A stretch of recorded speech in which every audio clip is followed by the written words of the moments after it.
Welcome into Chase Fieldhouse for a Thursday matinee. Kayla Santiago filling in for Matt Murphy alongside D-Line on the Delaware Blue Coats taking on the Texas Legends. And these two teams did play 2 nights ago. The Blue Coats able to get the 148-116 victory. Now, D, there's only 4 regular season games left, and they're pretty much all crucial for this Blue Coats team to have home court advantage. This is true. The top 2 teams in each conference will get a bye in the first round. Delaware is sitting as the 2nd seed currently behind the Long Island Nets. But the one difference that we have between Tuesday and today is the fact that Long Island actually lost for a 2nd consecutive game while the Blue Coats were winners. So that gap has closed to just 2.5 games between the Coats and the Nets. Meanwhile, as you mentioned, they had a convincing win on Tuesday night. There was a lot of scoring that happened for Delaware. A lot from behind the arc. 22 made threes for the home team, which was a season high. Matt McClung finished with a team high 27 along with Lewis King. McClung scored in a variety of ways. He also had 8 assists and 0 turnovers. Meanwhile, Lewis King was on fire from behind the arc. He made 7 of 8 from downtown, 9 of 10 from the floor. As I mentioned, he had the 27 along with McClung. And 6 Blue Coats in double figures at that as well. Let's take a look at starting lineups before we get ready for tip-off for the Coats. Charlie Brown Jr., Matt McClung, Jaden Springer, Lewis King, Michael Foster Jr., Lorenz Odias on the other side starting once again for this Texas Legends team, along with Taze Moore, Caleb Ledoux, Justin Jackson, and Amari Hardy. So the lineup changing just a bit from the other day for the Legends. Not too much as they get ready to try and get some revenge for the Blue Coats. A big crowd, and we'll talk about that in just a bit here on our broadcast.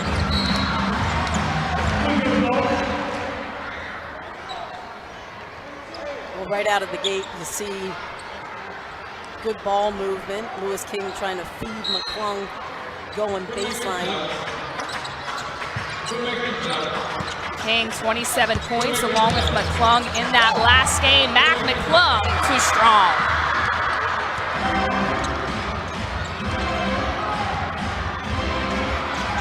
Hardy. Hey, we're looking over at the Texas bench. It would appear they had 3 reserves, similar to the other day, a little short-handed. They did play with 8 the other day as Ledoux knocks down the first bucket of the game on the other side. Jaden Springer loses it for a second, but it doesn't matter, gets it to go. Springer just with 4 points in that last game, did all of the little things, but for the Blue Coats, they definitely want to see him get going offensively in this contest.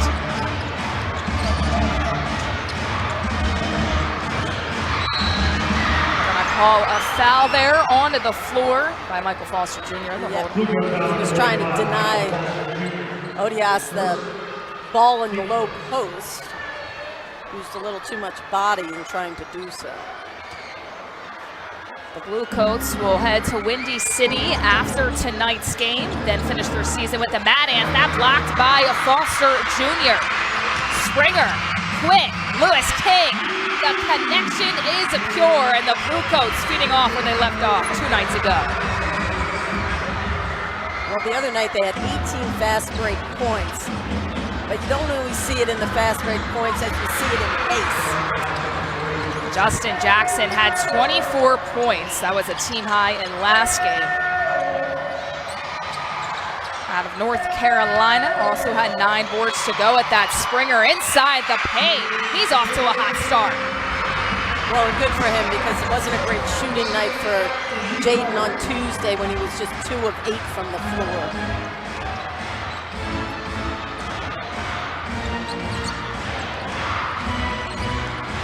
Ledoux from beyond. 2 threes already early on for Ledoux.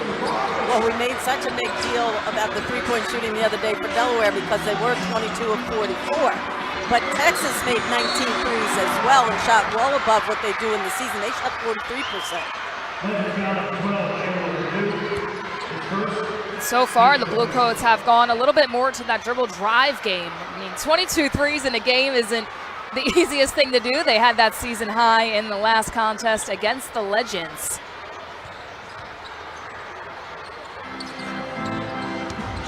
Charlie Brown Jr. to Michael Foster.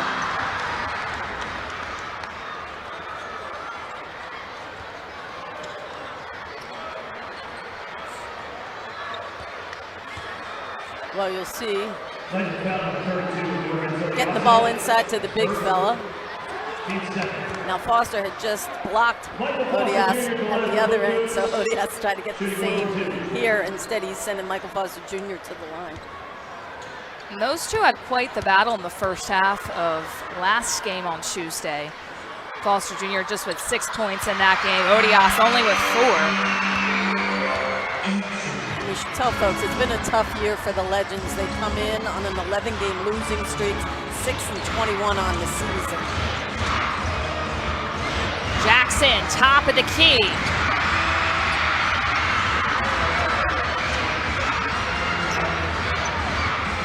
Legends gonna set things back up, under 10 on the shot clock. Hardy, jumper, good. This was a similar shooting start for the Legends the other night. They were 4-6 to start that one. They're 4-6 here today. McClung driving in. He'll head to the line.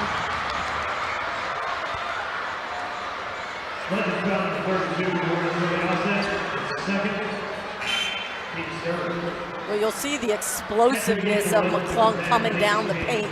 2 strong dribbles, trying to do his up and under as he so craftily can do. He has such great hang time that he has choices when he's in the air that most of us do not.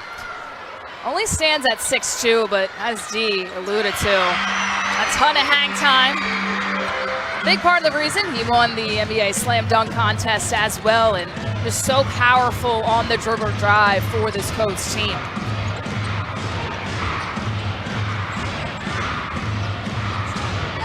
Moore in the corner, knocks it down from Tripletown. I mean, they've made 4 of the first 5 3-point attempts. They did attempt 44 just like Delaware on Tuesday from behind the arc. We'll see if that trend continues. McClung gets his own miss, up and under, no. The Legends doing a much better job of containing the paint on that play. Hardy. Well, good for Michael Foster Jr. to contest that. Back and forth we go, double blocks for the Legends. Lacey James now in the game. I will say this, Kayla, I never have a problem when you allow it to be called the same way both. Well, this is going to be a big opportunity for Michael Foster Jr., but they're letting it be a little bit of physicality in this game, and that's why you're seeing these guys go to the paint, and they're going to make them work hard for it. Letting them play early on.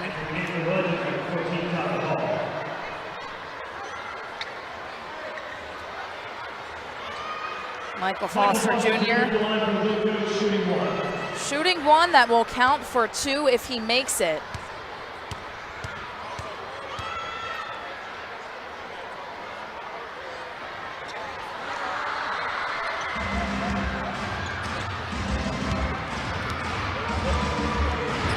Takeaway, nice. Charlie Brown Jr. slamming it down for 2. That was an all-time highlight because they were coming out to sweep the floors. The deflection happens at half court, and here comes Charlie chasing the crew off the court. I believe that'll be on Lewis King, and they had to get out of the way pretty quickly. I mean, that's as fast as I've ever seen either of them move. Full steam ahead is a ton of fans in the stands here today for this 11 a.m. tip-off game. Once again, we'll get to that in just a few moments. All able to save it for a second. Under 10 on the shot clock now. That's going to be a foul on Charlie Brown Jr. for the reach-in. So Tyler Hall in the game, 12 points last contest.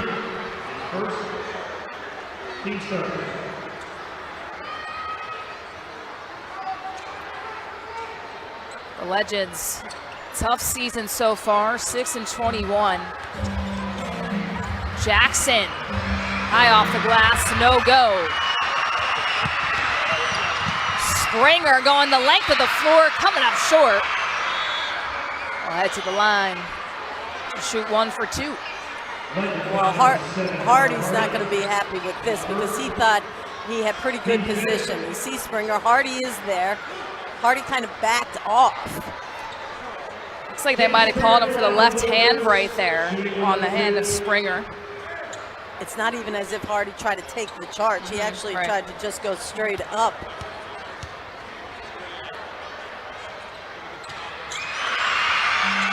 Springer now at 6 points, which is more than he had the entire game on Tuesday.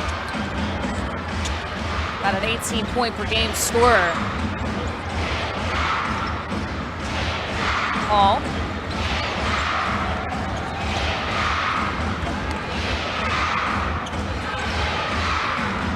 Hardy.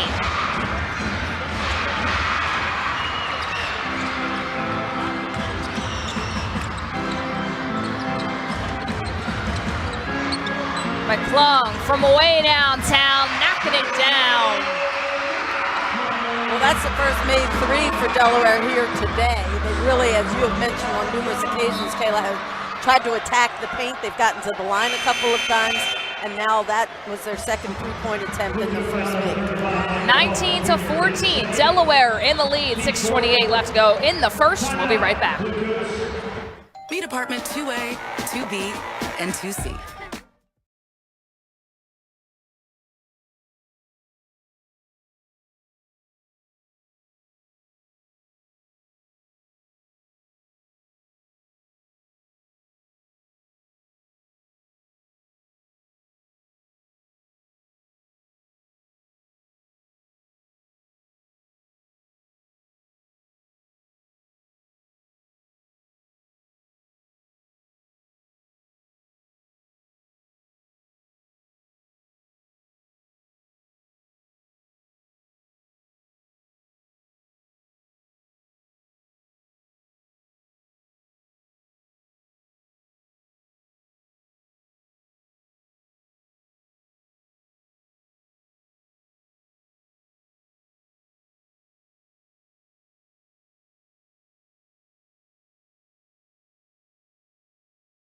Your athlete, rely on the experts at Nemours Children's Sports Medicine with 5 convenient locations in the Delaware Valley. Make an appointment online at nemours.org/sportsmedicine.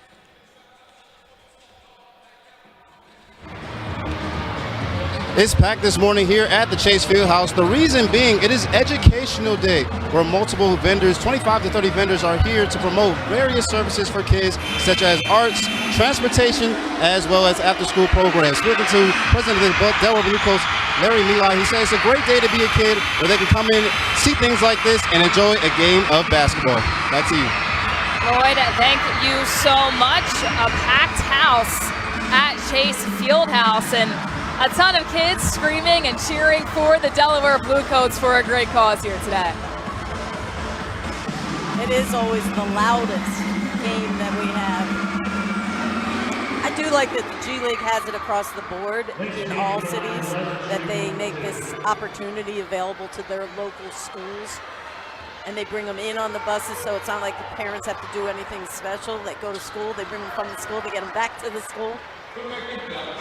Great little break in the day. Get to see some basketball, and the kids so far are loving what they see. The Blue Coats up by 3. Justin Smith into the game. He had 20 last game. Springer empty from beyond. Oh, takeaway. What a great play by Mac McClung. Springer. The cleanup by Braxton Key. Perfect place, perfect time.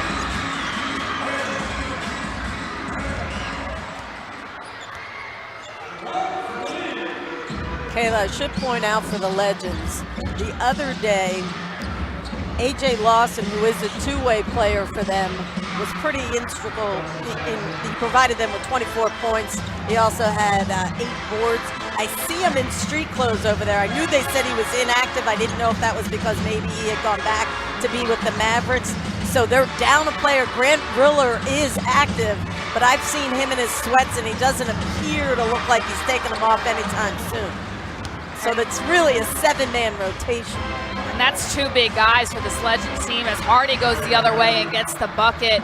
Lawson did come off the bench in that last game, but went out as part of that starting unit in the second half and really gave them that spark that they needed on Tuesday night. And Riller comes in as their leading scorer, averaging 22. And the only reason I pointed out is because right now you're in a 1-point game, you know, under 5 minutes to play here in the first quarter. But where are these guys in their legs come late in the second half, especially given that you played Tuesday night and this is Thursday morning?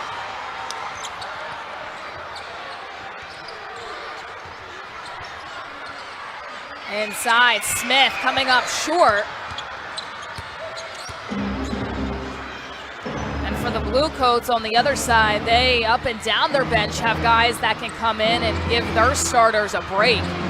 So a lot more fresh legs. James Hall will try it yet again, and this time it goes through for the Texas Legends, and they have their first lead, or second lead of the game, I should say, after leading 3-0 in the early going. And once again, like they were the other day, they're shooting the ball very well from long range with 5 made threes. Jaden Springer. That's Springer's game. I know we always talk about wanting him to work on stretching his outside shooting to becoming a better and more consistent three-point shooter, but I love his mid-range game.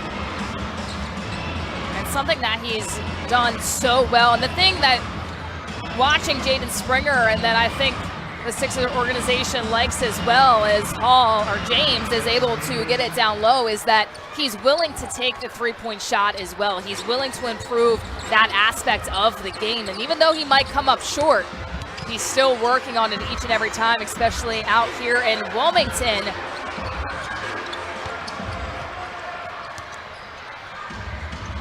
The Legends pushing the pace. Jackson, a big time 3. And now Texas extending their lead. Well, Jackson the other night, because Lewis King stole the show with 7 made threes, but he was 6 of 9. So we should give him his due respect as well.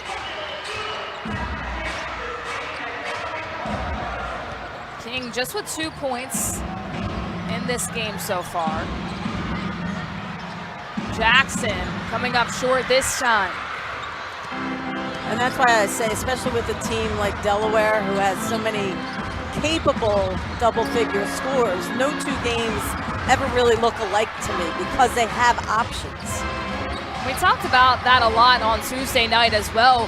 Jaden Springer only with 4 points in that game. Now he's the leading scorer on the charts for Delaware. So everywhere you look, as the Legends are lighting up from beyond, though, can't look that down. Hall hitting it again, and now they have an 8-point lead. Well, they come in, they're a 37% three-point shooting team. Like 2 games in a row now, they have really found success with those outside shots. Jaden Springer's mid-range game cannot be stopped. Blue Coats down 31-25. More first quarter action when we come back.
Blue Coats down by 6. Kayla Santiago filling in for Matt Murphy alongside D. Lineham. And D, the Legends kind of looked like a different team than they did back on Tuesday. They came out with the same hot start and shooting well, but right now they're really pushing the pace in quarter number 1. And they've been able to sustain their shooting. I think they had a pretty good start on Tuesday, but they couldn't sustain it. And right now they're shooting 52% from the floor, 54 from 3. And for the Blue Coats, it's been the Jaden Springer show. He leads all scorers with 10 points. Patrick McCall in the game, along with Jared Brownridge for Delaware. Ledoux inside, Odias able to have the pump fake and the make. There's a lot of good energy to who the Legends are right now.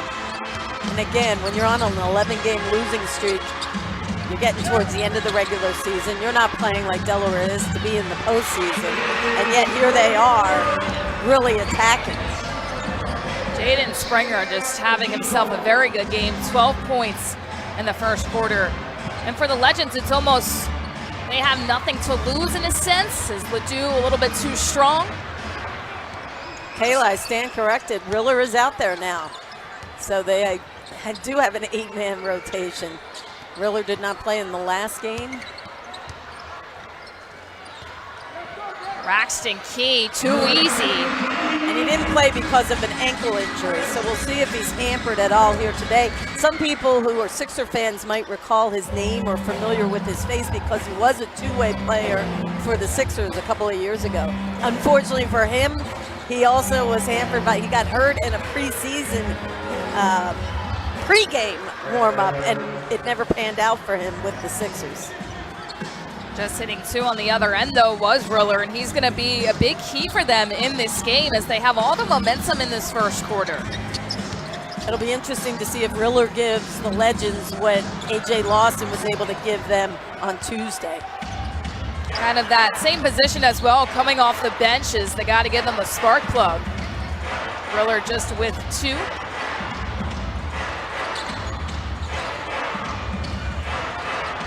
Riller goes opposite of the screen. 6 seconds on the shot clock, and James able to hit from Tripletown. And the interesting part is that there's 5 different guys who have made threes for the Legends. So it's not like you can talk about it and say, let's stop this one guy. Basically, you're just going to have to be quicker to contest. Jared Brownridge at the buzzer gets the shot off before the end of quarter number 1. We'll have more when we come back. Delaware Blue Coats and the Texas Legends.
Rebounds and 2 assists. The Blue Coats do see themselves down 38-31. Fans in the stands on Educational Day still enjoying themselves though, but D, it's good to see Jaden Springer get off to a hot start only after having 4 in the last game against the Legends. And he's done it by trying to attack the basket. You know, he's attempted that 1 3-pointer. The team as a whole is only 1 of 6 from 3. But again, Jaden's probably at his best doing that, penetrating, going strong. He's so strong, he can take the contact of others. He'll get himself to the foul line. Riller. Rebound by Jackson, who puts it through. He now has 10. The Legends just continue to attack. Tyshawn Alexander now in the game for the Coats. Key to Brownridge. Pure as a goal, Jared Brownridge, the sharpshooter. Well, if you're in a little bit of a 3-point shooting slump, Brownridge is usually a guy who can get you out of such a situation. Ledoux, the left-hand floater, too strong. The putback. And will head to the line. 1 shot that will count as 2 if he makes it. And another thing that is kind of spilling over from the meeting 2 days ago is the Legends come into this game, and they did the other game, dead last in rebounding. They out-rebounded Delaware by 10 on Tuesday. They're out-rebounding them right now by 7. So somehow they've managed to take what has been a liability for them this season and make it a real positive against the Coats. Takeaway. Ledoux open air, and he'll lay it in for the easy 2.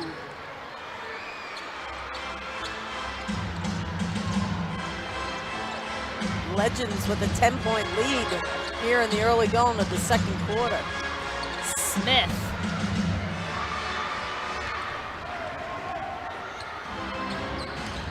Having Riller back is a big upside for this Legends team. Too strong on that shot though. McCall. Clean up by Smith. Once again, he had 20 in that last game. Now it's 2 so far today. I would have given him an assist. I think he looked like he just wanted to throw a high arching pass to Justin. Switch for the Legends. Hardy and James coming back in. Odias will take a seat along with Riller. Foster Jr. back in for the Blue Coats. Interesting to see how much Riller plays today. Once again, nursed that ankle injury on Tuesday. He's now taking a seat. I don't know. To me, he looks like he's, now again, he might just be taking his time to get to the bench because he prefers being out there.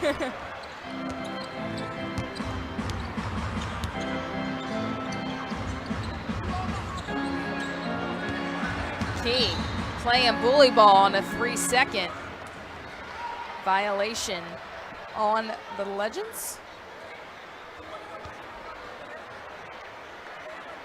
Defensive violation against the Legends. Jared Brownridge at the line. 2-1. Brownridge 5 points, 2 for 2 in the paint. 1 attempt from 3, and he had it.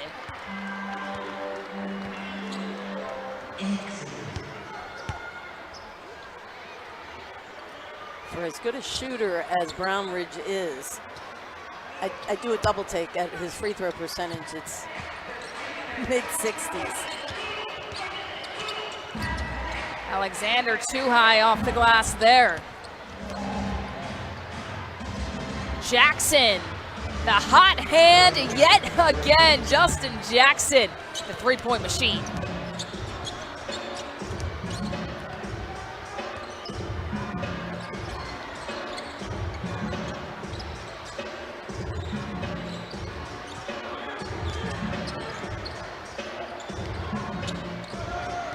Five seconds on the shot clock. He has to get busy. The turnaround jumper doesn't go.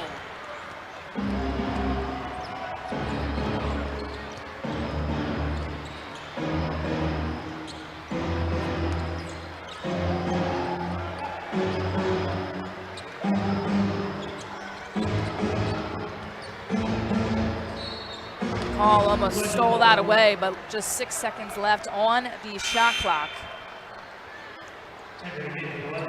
This ball will come in for Ledoux.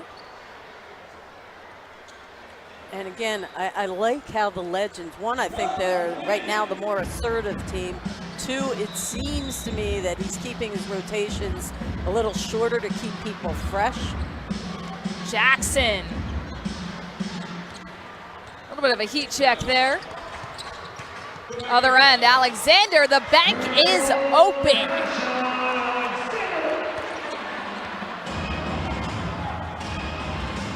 Brings the Coats within 7, under 9 left to go before the halftime break. Oh, what a great delivery from James. And a better finish from Moore. The Legends on all cylinders so far today have really connected. Bully ball down low. It's interesting because a lot of times when you have to get up early, you know, an 11 o'clock start, you know, you're getting to the gym pretty early. For some people, that's not their thing. And yet Texas look like they have a really good breakfast, really feel strong, and love that they get to start their day on the court. Must have got a good night of sleep at that. 51-40, Blue Coats down by 11. We'll be right back.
The most capable luxury auto group in the state of Delaware. Land Rover, Mercedes-Benz, and Porsche in Delaware. PiazzaDelaware.com, a proud partner of the Delaware Blue Coats. As mentioned earlier, today is Educational Day, and what else is a good education if you don't get some reading out of it? So today, every kid today that came to this game will be provided a free book as well as a free lunch provided by Nemours Children's Hospital as well as the Chase Fieldhouse. So a great day overall, guys, to be a kid. Lloyd, thank you so much. Once again, big crowd out here at Chase Fieldhouse for Educational Day. I saw the lunches being delivered to our right here, Kayla. Everybody's enjoying a hot dog, some potato chips. Free lunch, free books, and a basketball game to watch and enjoy for all of these students. A packed Chase Fieldhouse on a Thursday matinee.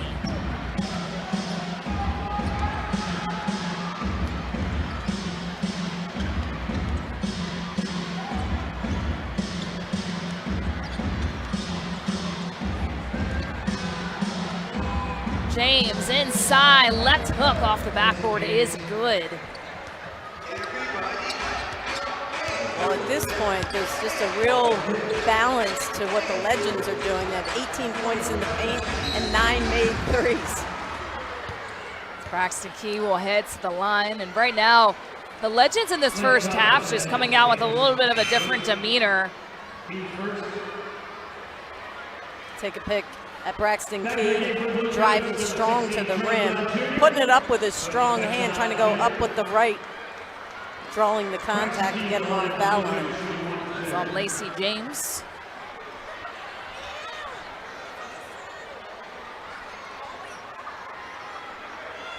(53-40). Now, the Legends team started very quick in that first quarter of action on Tuesday night. And as we've talked about today, they've been able to carry it at least throughout majority of the first quarter and a little bit of the second. Once again, they do have a short bench, but Riller is playing, nursing that sore ankle.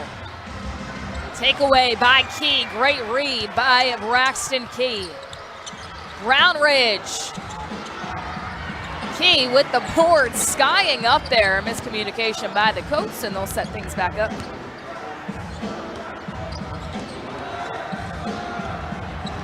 Brown Jr. left alone. Not the same shooting night for the Coats that they had on Tuesday. Just 3 for 12 from beyond. Now again, Kayla, those numbers can balance out by the end of the game because I do think Delaware makes them in spurts. So we'll see. See the Blue Coats also going to what's working, especially for Jaden Springer, who's on the sideline, about to re-enter the game. His dribble drive game has been better than the three-point game so far today, and that's been what's working. I think the bigger problem is you got to defensively find ways to get some stops because you have a Legends team that obviously has come out hot, but now you got to adjust defensively. A mismatch here. James and McClung, cross-court pass. Hardy takes a dribble, the shot up, and it is good. So Charlie Brown Jr. bit committed the flyby. I thought McCall did a good job of trying to get out there and at least get a hand in the face as a second defender. But right now the Legends are just seeing everything wide open. 10 for 20 from beyond for the Texas Legends. That, the lucky roll around for Hardy. He now has 9 points. Ledoux with 10 and Jackson with 13 for the Legends.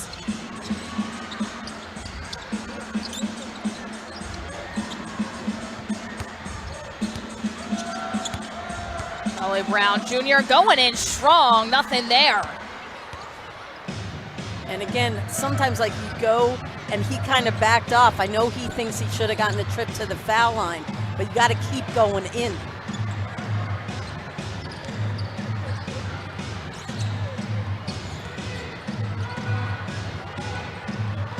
James inside, slamming it down, putting Michael Foster Jr. on a poster board, and everything going right for the Legends in this first half. Still over 4 minutes left to play.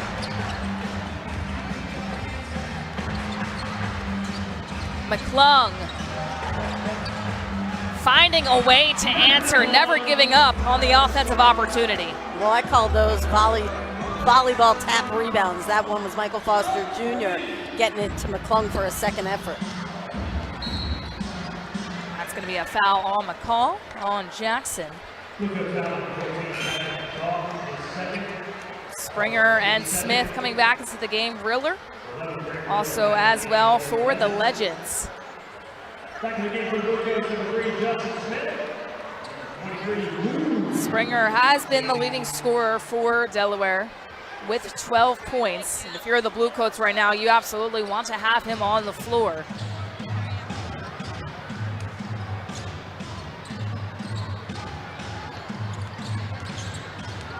Jackson driving.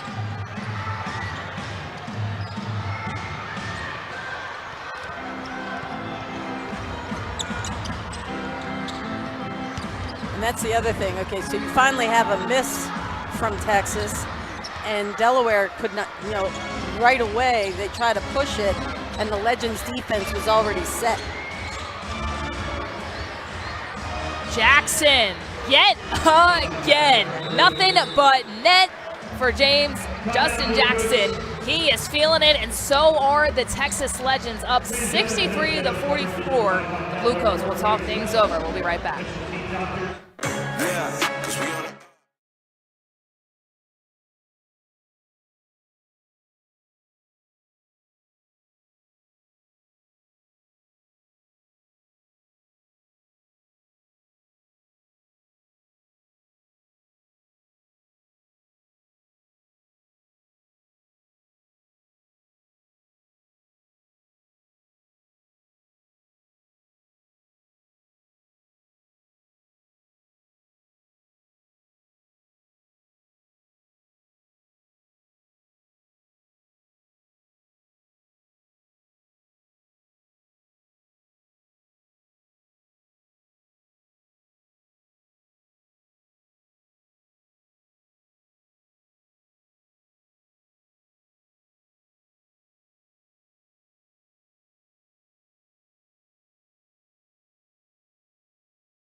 Coats have been outscored in quarter number 2, 25-13.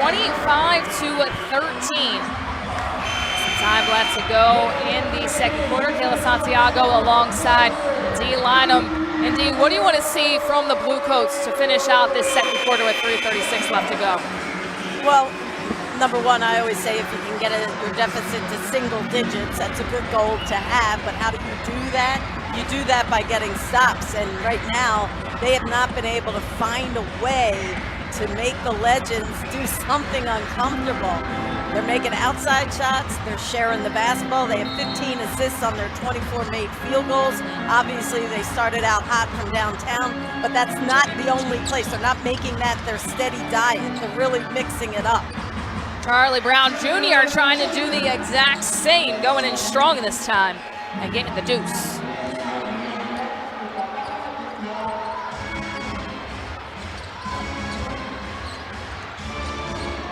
Lacey James has been big facilitating in this quarter.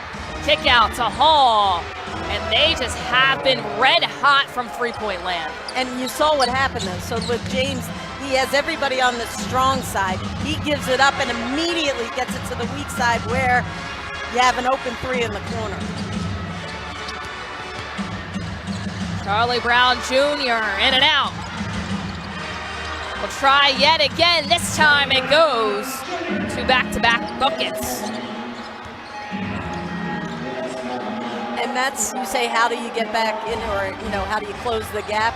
Second chance opportunities is certainly one way. James, this time gonna take it himself, comes up short. Good D by Justin Smith. Length of the floor, Jaden Springer plus the foul will head to the line for the old-fashioned three-point play.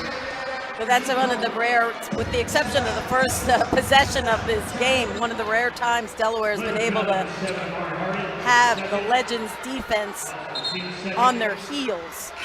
Jaden going downhill.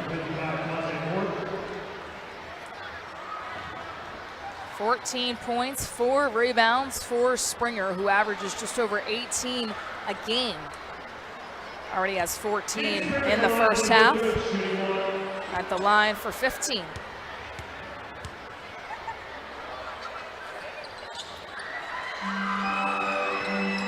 Springer, the only player in double figures for the Coats.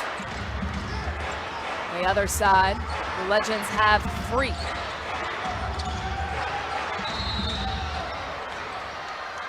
We have foul on the floor. Offensive will head the other way, so Blue Coats scoring and then making a play on the other end of the court.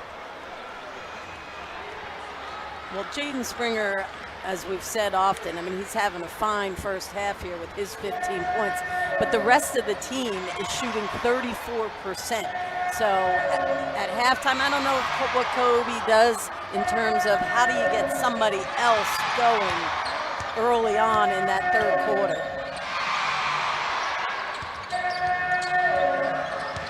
King tried to split 2, nothing going though.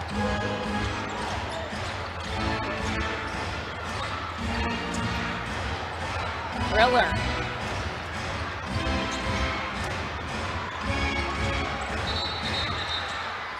Other way yet again, Mac McClung taking an extra breath. Well, that's back-to-back offensive fouls. Now, they did not convert a basket on the previous one. Let's see, Mac McClung taking it kind of on the chin, literally, from Grant Riller. Can't feel too good, though he looks to be okay. Nice two-man game.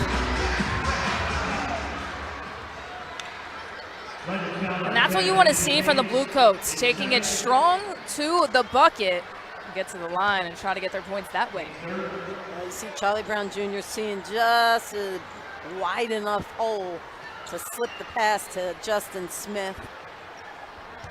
Justin Smith at the line for Blue Coats, shooting 1 and 2. Smith's first free throw attempt of today's game. It hasn't been a great place for him in the regular season. He's 11 of 30. Perfect. It's a perfect broadcast jinx because it's the other way.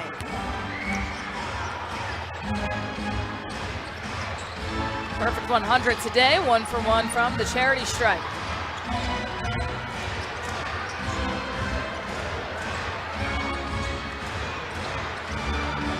Hardy. So that's 3 consecutive stops, different ways. 2 offensive fouls, this off the board, and converting. Charlie Brown Jr. has woken up ever since that last time out. Give him 8. 3 big buckets in this quarter. Hardy. Blocked by Smith. I believe they might get Springer on the opposite side for that. Nevertheless, he's headed to the line, and they will get Jaden Springer. I saw where Justin Smith was like, what? He thought he was going to get called for goaltending, which was not the case. Springer, the foul, is the case. Just his first personal foul.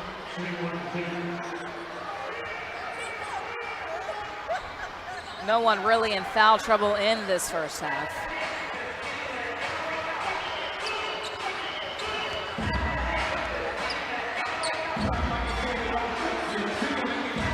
About 16 seconds separating the shot and game clock. Mac McClung nailing it from the top of the key. And what I liked about that play, you try to get a 2 for 1, especially when you're trying to cut. You're at 10 right now. You can have it at single digits if you get a stop here, and you still will have 6 seconds. Look at Jaden Springer leading the league in steals. Gets a great one there. Jaden Springer just doing all the right things here tonight. Or today, we should say. 17 points. Shot clock is unplugged. Riller, quick bucket. Still time for Delaware. They're saying there was no chance to inbound the ball there. They're going to reset things. So a delay of game warning against Texas. And 7.2 for the Blue Coats to make something happen and try to cut the deficit to 8 or 7. I mean, they didn't get away with it, but I understand why you do it, trying to, close this half out, make it a little harder and less time for Delaware to score. McClung. Double team to Smith. Unable to get it at the buzzer. So that will be a 10-point lead for the Texas Legends. And interested to hear what Kobe Carl has to say as Lloyd Wilson is with him right now. Head coach Kobe Carl of the Delaware Blue Coats as he sees his team down 10. Lloyd?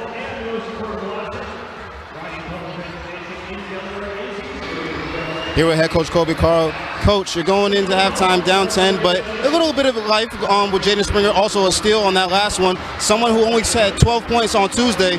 Is there somebody that you can run through going into that second half? Well, we're just looking for guys that are playing with energy. Jaden's one of them. Charlie stepped up at the end right there. We just got to play a little better. Thank you so much, Coach. Let's see what we can do. Going into the second half, Blue Coats down by 10. Let's see if they can make a comeback after this break.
Telecast of the NBA G League may not be retransmitted, reproduced, rebroadcast, or otherwise used in any form without the express written consent of the NBA G League.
Blue Coats down by 10. The Texas Legends lead 70-60. Kayla Santiago filling in for Matt Murphy alongside D. Lynham. And D, we mentioned it at the top of the first quarter that the Legends kind of came out like they did 2 days ago, but they've been able to keep that up through 2 quarters. Well, they definitely were the team with more energy. I know that Kobe Carl said that, we just need to get a little more energy, and a lot of that comes at the defensive end. I thought they did have a good stretch to end the first half where they got a few deflections, they got some stops, and then they converted on the offensive end of the floor, which turned a 19-point deficit into just 10 here to start the second half. It's going to be a big halftime break, and head coach Kobe Carl going to talk to these guys and try to regroup for the second half of action. But let's take a look at some first half highlights. This game has been a lot of fun so far. Once again, educational day today here at Chase Fieldhouse. A ton of kids being able to be out here and watch this game, and some dunks as well. That was one of the deflections that we saw for Delaware, that one by Charlie Brown Jr. Jaden Springer was the storyline for Delaware. He was the one guy who shot the ball well, and he shot the ball well because he penetrated the paint and was in close range. He ended up going 7 of 10 from the floor. Meanwhile, there were a lot of guys hitting shots for Texas, especially from behind the arc, which then opens things up to be able to also get to the basket. And that was one of the layups by Lacey James. I love his game because he not only is he so strong, he also is a very good distributor. He had 5 assists on Tuesday. He has 3 already here in the first half. Yeah, he's done a lot of things to help out the team on the offensive side of things. And right now, we talked about the rebounding a little bit, but let's take a look at the first half statistics between both sides. Rebounds aren't too drastic right now, but three-point advantage goes to the Legends as well as free throws. Yeah, obviously the 4-15 is not who Delaware is. I think they help themselves by trying to get to the paint and the foul line because the three-point shot is not dropping for them right now. We'll see if they continue to shoot it at a higher pace. They shot it 44 times on Tuesday, so if they shoot another 15, it would only be 30 here today. But again, I think it's energy and the defensive end of the floor. Sometimes it's a good shooting night. Other nights you have to figure out other ways to get your offense going. And Jaden Springer has been able to do that for the Delaware Blue Coats. He has been very good tonight. Only had 4 in that last game, but Justin Jackson also has been the guy for the Legends like he was on Tuesday. Well, I would call this a bounce-back game for Jaden. And again, we do judge offensively. He does do a lot of things in other areas of the game, and he did do that Tuesday. But in terms of his scoring, 7 of 10, I mentioned 17 points. His season high is 31. We'll see where he is, as we progress in this second half. Meanwhile, for Justin Jackson, I mean, this guy does shoot 36% from 3, but in 6 quarters now against Delaware, he's 10 of 16 from three-point range. He's shooting 63%. Somebody has to get out on him. I'd rather him have to put it on the floor and drive. I'd give up an open layup if I had to, but I'm not letting him continue to shoot the 3 like that. Yeah, I mean, he was hot from downtown on Tuesday night. It's kind of a little bit of a deja vu here Thursday afternoon. Jaden Springer averages about 18 points per game and had 17 in that first half. So for him, I'm sure it's a great bounce back game and he's feeling good offensively. But of course, he wants the Blue Coats team to win as a whole, as it is just rounding out the regular season. They have 4 games left after this, and then they will head to the playoffs. But tonight would be a big way for them to win. And we've talked about it before. They go to Windy City and then they play the Mad Ants at home, but they want to win these games because they want that home court advantage to get the top 2 seeds. And they do have a bit of a cushion in terms of having 3 games on the 3rd seed Maine Celtics right now. The 2.5 game gap between them and Long Island, who are above them. It would be a long shot with the 3 remaining after today to get that. But the main thing is you want to be playing good basketball over the end of this, final week and a half of the regular season before you hopefully have that bye and then play your playoff game in this building. Want momentum before you go into the postseason. Blue Coats down by 10 at the halftime break. We'll have second half action right after this.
the interesting part, and this is why you say like no two games are the same, even when you're playing the same team.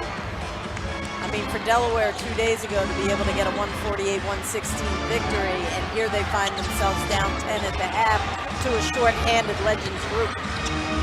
Moore starting where he left off, as Legends and Blue Coats both have their starting lineups out there to start the second half, so no switch up from that regard.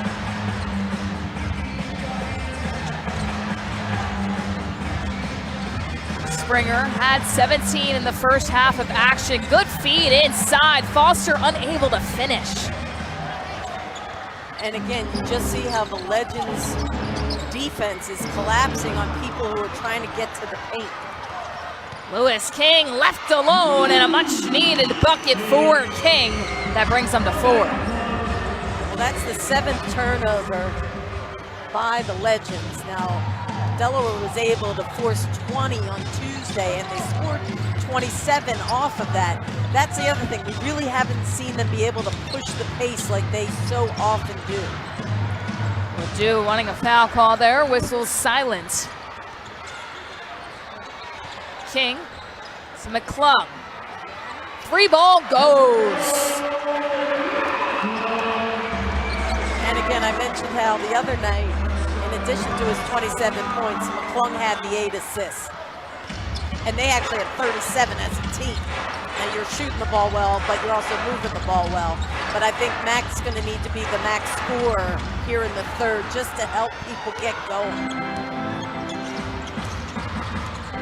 King going over everybody and making the Legends pay. Well, that's just his third made field though, so good for Mac and Lewis, who were both the leading scorers the other day, to be assertive here to start the third. Both had 27 on Tuesday night. Trying to get in some rhythm to start out the second half of action. Jackson left alone, and you cannot do that. I mean, King got there. He committed a flyby, but it was a little too late. And for a guy who's seeing a basket way bigger than it is in reality. Springer on the other end, so both leading scorers for both sides at 19 apiece. Jackson and Springer. Jackson, deja vu, are you kidding me? And that's gonna force the Delaware Blue Coats to take a timeout and talk things over. 22 points for Justin Jackson. We'll be right back. Your prescriptions are designed to keep you healthy, active,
Blue Coats. Coming out of halftime, I spoke to head coach Kobe Carl. He said that they were playing too lax. He said that he wants his team to play a lot harder. Right now, they opened up a 7-2 run right before that three-pointer made by Justin Jackson, but he told his team he wants to have them play harder. Let's see if they can do that going into the second half. Thank you, Lloyd. Head coach Kobe Carl visibly frustrated after the back-to-back corner threes by Jackson, and you have to think that what he's alluding to them right now is you can't leave a guy like that open and contest, but Jackson is just having one heck of a game. Well, in fairness, Kayla, that was Really good ball movement by Texas also. So if you're going to swing the ball as quickly as they are, that is going to lead to somebody being open. Mac McClung taking a page out of Jackson's playbook, and he looks right back at Jackson after that made corner three. Inside, Odias. And they're going to call a late foul there on Foster. So we'll head to the line. He's so short, he can't see it right now. You got to wait till it Blue Coats down to 35. Take a peek. So here you'll see the nice wraparound pass. I think that's one of those late whistles that if the ball goes in the basket, we're going the other way. The ball did not go in the basket, so we're having Odias take a free throw. Odias had 16 rebounds in the last game on Tuesday night. Just one here, but Justin Jackson already with a double-double for the Legends. 22 points, 11 rebounds. So Odias makes one, that counts for two. McClung getting bumped. On the floor foul. Legends foul to 7 Hardy. His third. Team first. And this feels worse than it is for Delaware. I mean, they're down 8. We got 9 minutes to play here in the third and all of the fourth, so. Foster Jr. loses it, gets called for the travel. Kobe Carl says he's pushing him down low, forcing him to do that. Trying to make his case to the far side official.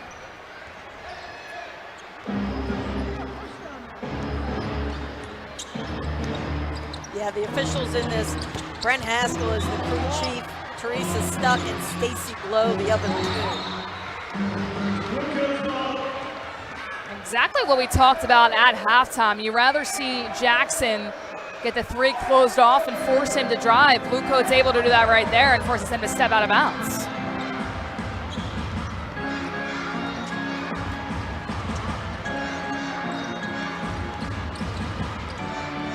Springer, yet again, 21. Again, another mid-range shot for Springer. The mid-range has been like a layup for Jaden Springer today. Hardy to Ledoux outside. Odias getting the loose ball and putting it through. Texas continues to shoot the ball well, 55% overall, and they're still 52% from three. Alley-oop to Moore to Hardy. Great ball movement by this Texas Legends team. And a smart play. Instead of trying to do the Sports Center highlight with a kind of dicey pass, tap it to a guy who just kisses it off the glass.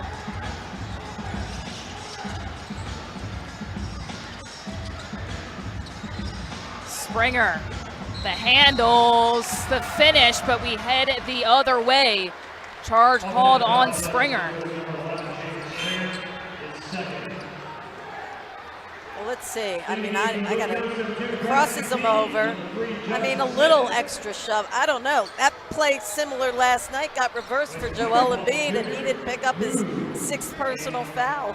They said it wasn't an offensive. That was a very similar push-off. Almost deja vu right there, but not reviewing that play. It is the big fella's birthday as well. He had 36 points in that game last night. And what we should say was a great come-from-behind victory against a very good Cavaliers team on the road. Springer, yet again. Mid-range game is there today as 23.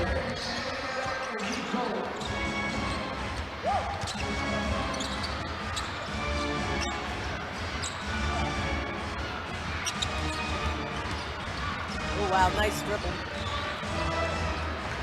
8 seconds on the shot clock. Riller and Hall coming in for the Legends.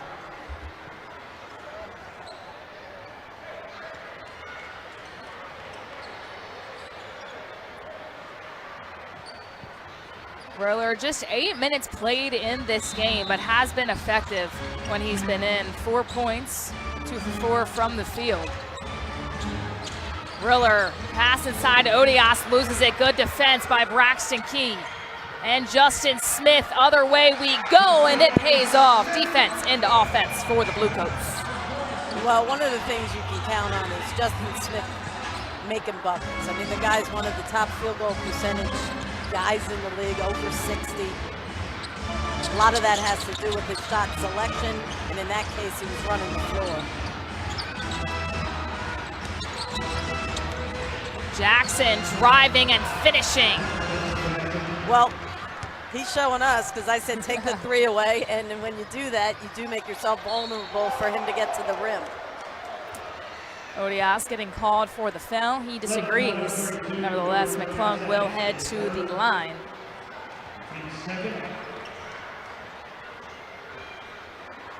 Just under 6 left to go in quarter number 3.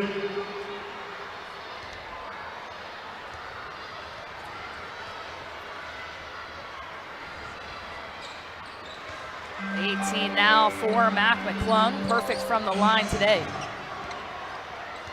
I mean, you have 41 of your 80 coming from your starting backcourt. If you can just get one of these other guys, and I know at halftime, Kobe had talked about Charlie Brown Jr. seemed to be a spark. He has 8. We really haven't seen much from Braxton Key yet. Oh, hitting it right in front of us. Mac McClung almost going into the booth trying to defend it.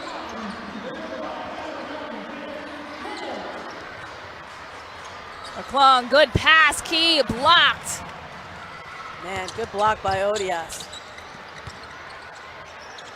Jackson, corner 3. My, oh my, what a show from Justin Jackson here today.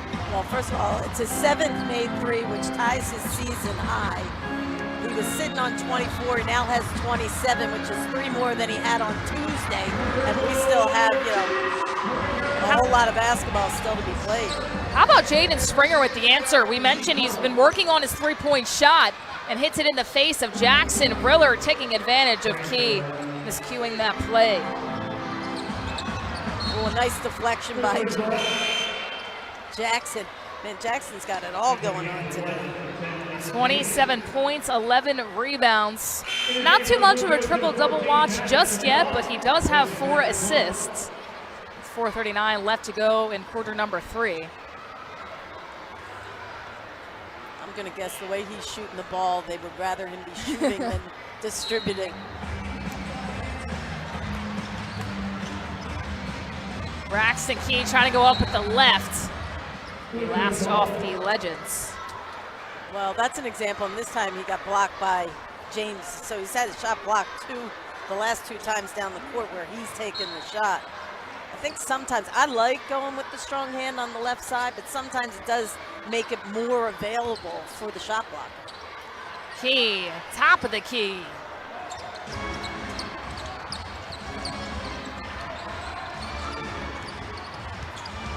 Riller losing it, and that'll be a foul on Smith.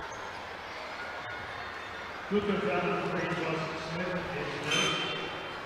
Team 2nd. All right, so here you see the former Sixer 2-way guy, Riller, little stutter step, splits the 2 defenders. Justin Smith committing the foul, not in foul trouble though, just with 1 here today. 94-83 your score. We'll have more 3rd quarter action when we come back. Yeah, 'cause we on the up. Work, hey, 'cause we run it up. Work, this ain't a game, I came with the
obviously because they've made a lot of shots, there's not been that fast break opportunity as often. And to put it into perspective, there was 6 Blue Coats in double figures on Tuesday night. Lacey James gets the missed free throw. Legends set things back up. Riller. Good defense by Smith, the tie-up. And Jaden Springer and James still holding on to the ball. All jokes aside, it will be a jump ball between Springer and James. Well, the obvious thing is to say, well, James has got the height advantage, but I'll give Jaden the hops.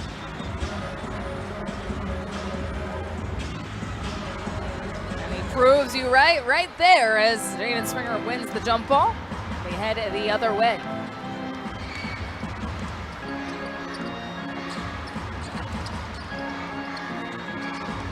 Springer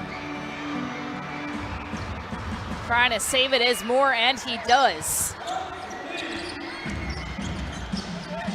Riller tripping up, whistle silent. Yeah, Ken, I've seen Riller play a lot. He looks a little rusty to me. Jackson high off the glass and gets the lucky bounce in. Well, when you have a soft touch like he does, that's how those fall. You use the glass high. I don't think enough use the backboard when you have those kind where you have 3 people trying to swat at it. The higher you go, the better you have. This is Springer trying to go one-on-one. Some help defense comes. And that's going to be on Taze Moore. Yeah, Moore wasn't going to let him get the layup. So Springer at the line to shoot 1. That'll count for 2. Those rules, G League free throw rules, apply until the last 2 minutes of the 4th quarter. Then it's regular NBA rules. He now has 28. Jackson has 29. Ledoux taken away by Springer.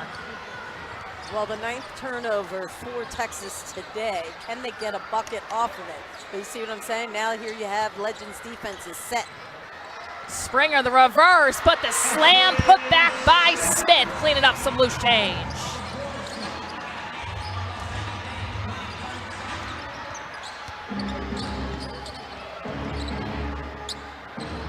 James from beyond, everything working for the Legends right now. And again, we've just seen them, they came in a 37% three-point shooting team. They shot 43 on Tuesday, they're shooting 55 today.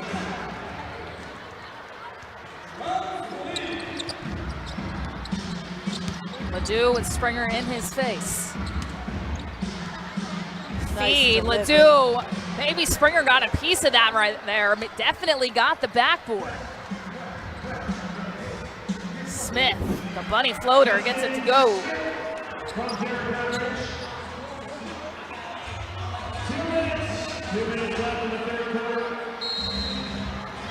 And a timeout called. Blue Coats down by 10. Jaden Springer with 28.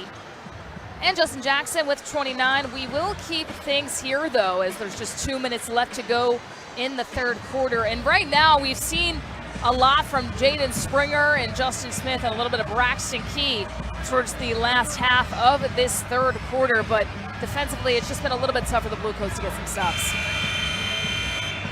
Well, because the Legends have stayed hot. They continue to have good ball movement. And the Legends have gotten back in defense.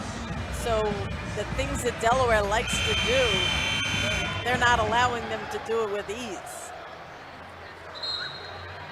Still a ton of time left to play, a whole nother quarter.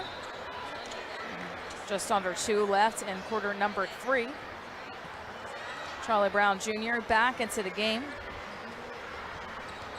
A call as well for the Blue Coats and Michael Foster Jr. Jaden Springer will take a seat. Brown Jr. right away with the steal. Lay-in doesn't go off the back iron. Key able to make something happen, and for Brown, you're glad that McCall was right behind you trailing. Well, that's why you do drills like that, even as early as when you're a youth at camp. Always trail. Hardy going the other way. Getting frustrated by the silent whistles. But good defense by the Blue Coats. See if they can capitalize.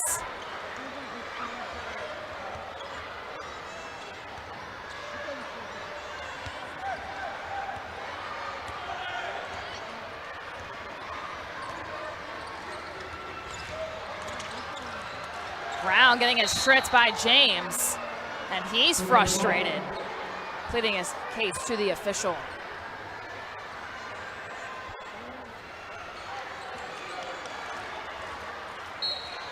Just 3 team fouls for the Legends and 2 for the Coats.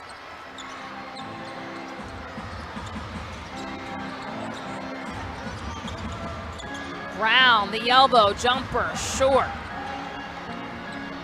Well, the shot clock was getting late. He did have a hand in his face.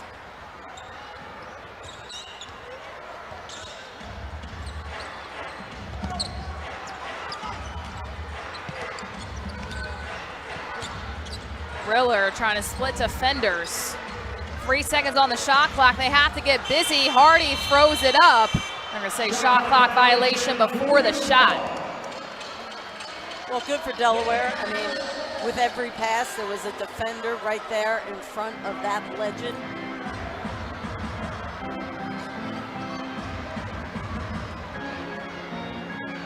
A much closer game than Tuesday night was, but a fun game at that for these fans to watch. Very competitive for both sides.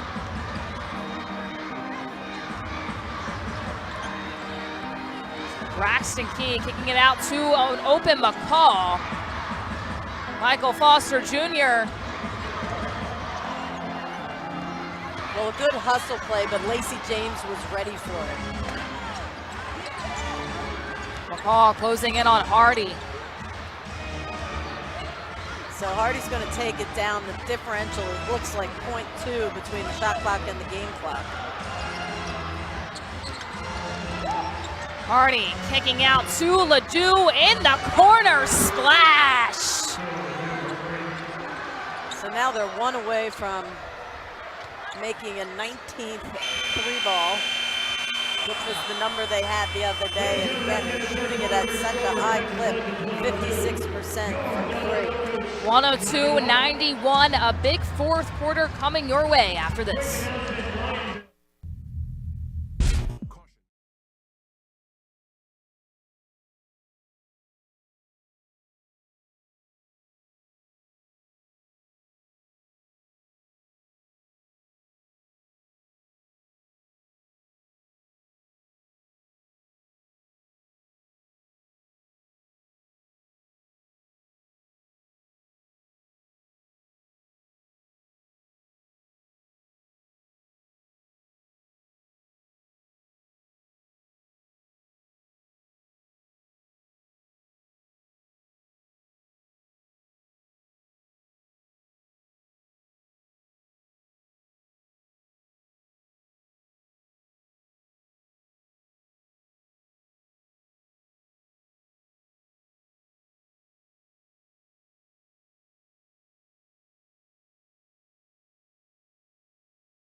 102-91 with 12 minutes left to go in regulation. Kayla Santiago filling in for Matt Murphy alongside G. Lynham. Right now, Justin Jackson and Jaden Springer are the leading scorers for both sides. Jaden Springer with 28. His season high is 31. On the other side, Justin Jackson, 29 points. His season high is 36. So both guys trying to reach that mark, but more importantly for the Blue Coats, they want to come out firing in quarter number 4.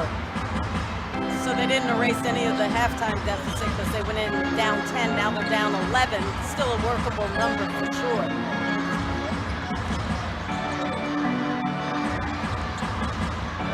Charlie Brown Jr., tough bucket.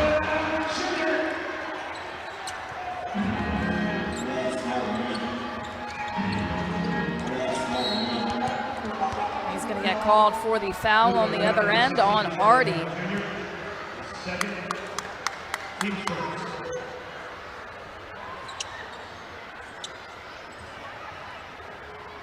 Coach trying to turn the made bucket into some D.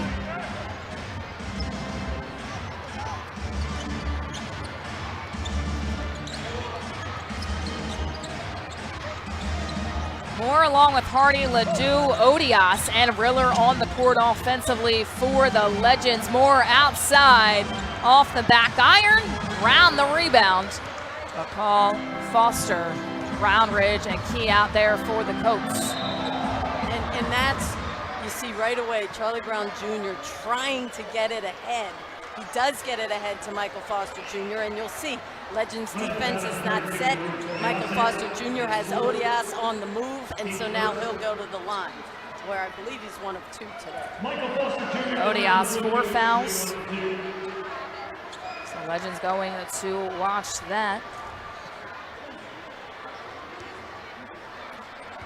He is indeed 1 for 2 from the charity stripe. Makes that one become 2 for 3. That free throw counts for 2 points.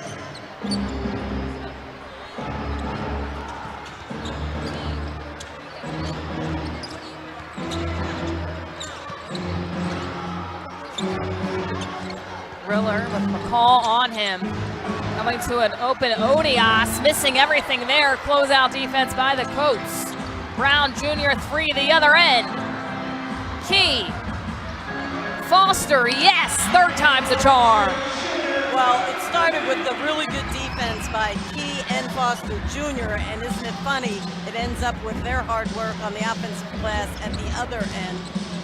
A 3rd opportunity is hooked. Tie up Key, just snagging the rock away from Hardy. Brownridge.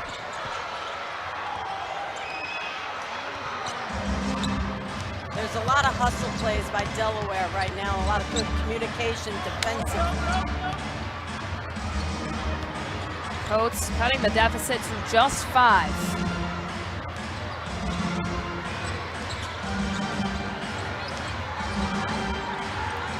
Moore, top of the key. Last touch, they say, off Foster. So it'll be 14 on the shot clock for the Legends. Now, once again, the Legends do have a short bench, so they have been really well in terms of pace of the game throughout 3 quarters, but how much does it hold up throughout the entirety of quarter number 4? I don't know, Kayla. I haven't seen them look like they're winded. Not at all.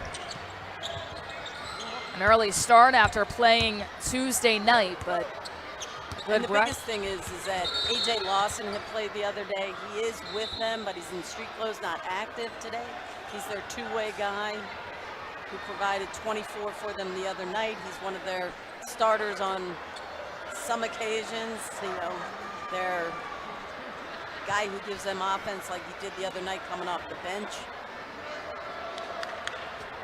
And a little bit of back and forth between Michael Foster and Odias.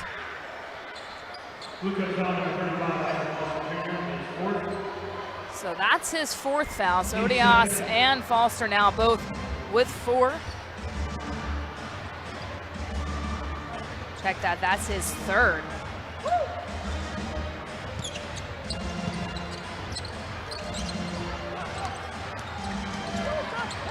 Hardy driving in. Odias, the slam jam, but they're going to say no shot. I believe foul on the floor. No, I think it's going to go Hardy to the line. Hardy drove.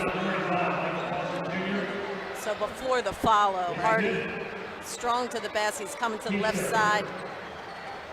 They're going to call Michael Foster Jr. with the body on Hardy. Hardy will shoot 1 for 2. So the Odias jam wiped off the board.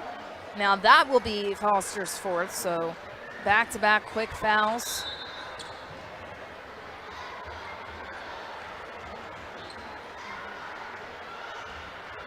And the officials talking things over with the scores table. That's why there's a delay in the action here.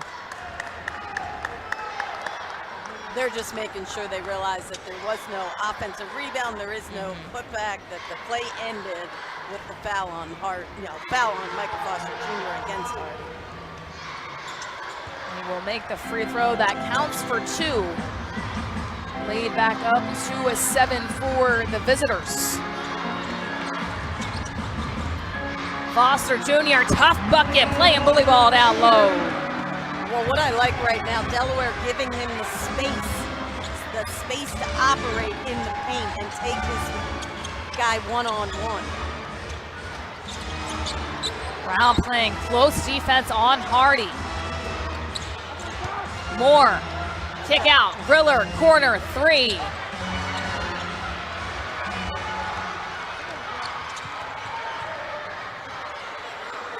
King. It was such a good look.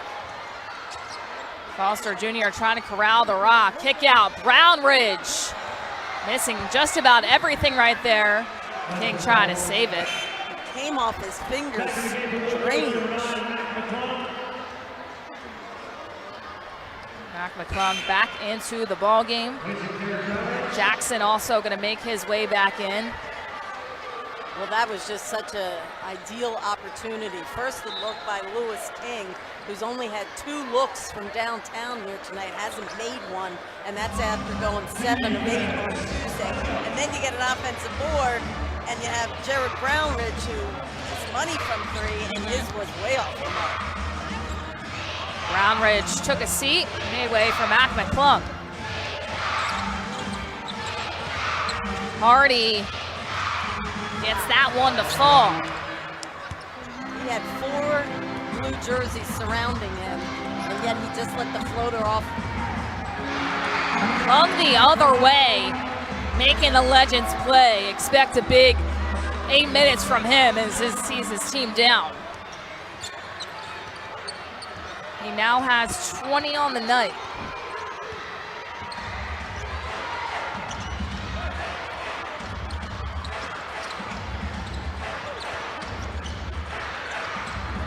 Ledoux. A hold on the Coats. Now Jaden Springer and Justin Jackson make their way back into the game, along with Hall for the Legends. Back in the game for the Blue Coats, number 11, Jaden Springer. Charlie Brown Jr. Beware of that guy.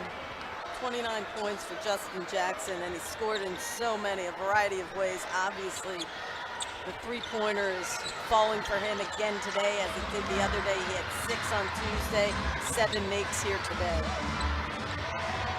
Flirting with that season high 36 points, 7 away from tying it, 8 away from breaking it.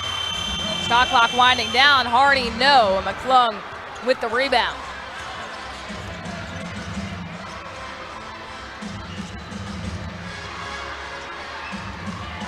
Foster Jr.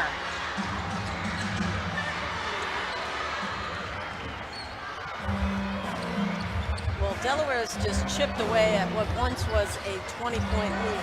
You can see it's still not coming easily for them, but they are within 5 with 7 minutes to play. And then on the flip side, Kayla, I mean, you're looking at a Legends team that's probably really tired of losing 11 straight. Shot clock winds down again, so back-to-back. Big pressures from the Delaware Blue Coats, forcing them to go deep into their shot clock. With that, we will have a break in the action. Under 7 to go in the final quarter of regulation. We'll be back with more in just a bit.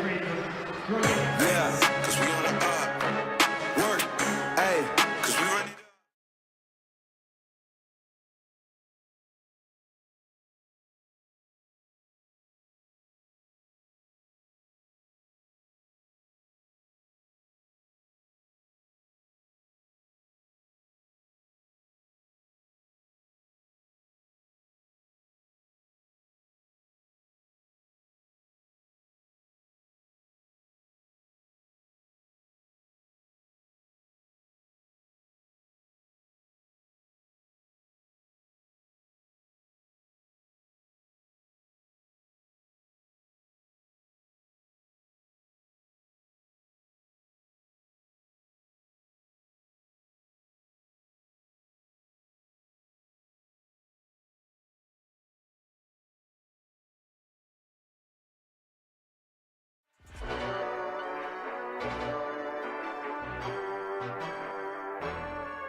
With head coach Kobe Carl, he said he wants his guys to fight through it. This is where the final stretch where you guys really have to fight through it and make sure you guys play solid basketball. He also said communication is key. Make these guys work. In particular, Justin Jackson, who's having a great night here so far. So let's see if the Blue Coats can take this one out on with down 5. Thank you, Lloyd. Justin Jackson with 29 points. He's been tough to stop for the Blue Coats, but I mean, Coach Carl is absolutely right. The final stretch with 7 left to go.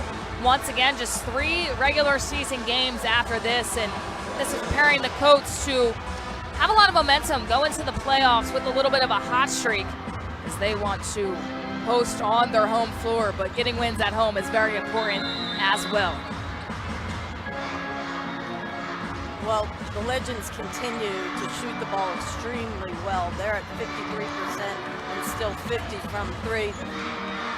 McClung off the back iron.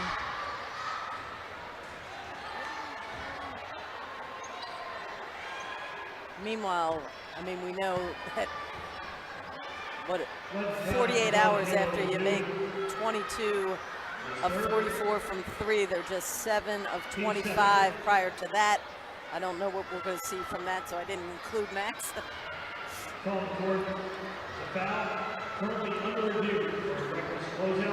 Looks like they are reviewing if he got fouled on the 3, which is why they've kept it at 7 for 25. And did he have enough space to come down? Particularly officials in the NBA and in the G League have been really crucial with those calls, making sure they have enough room to come down.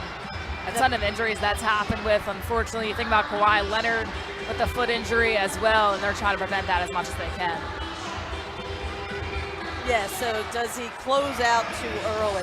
And the only thing for me, Kayla, and I've called a lot of different games, I find it inconsistent of how they call it from crew to crew. So I've seen like the exact same play called 2 different ways on 2 different nights, where I think I can see if somebody's kicking out, or I can see if somebody doesn't give you the landing space, and it's really difficult for players, I think, because it's hard to know how it's called.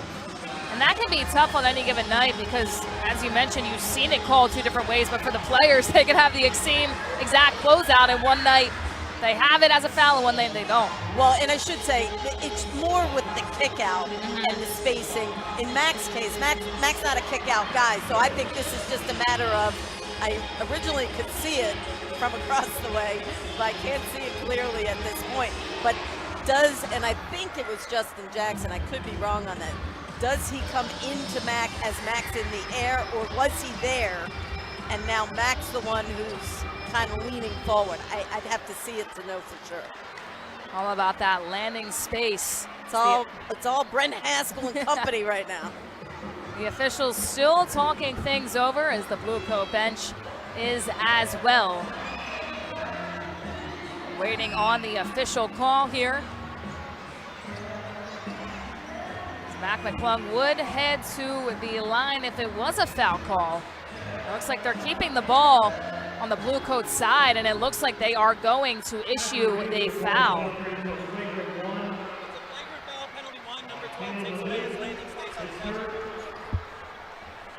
So not enough landing space on number 12. So that was Ladeau. I thought it was, from here, I had thought it was Jackson out there. But. So that's a flagrant one.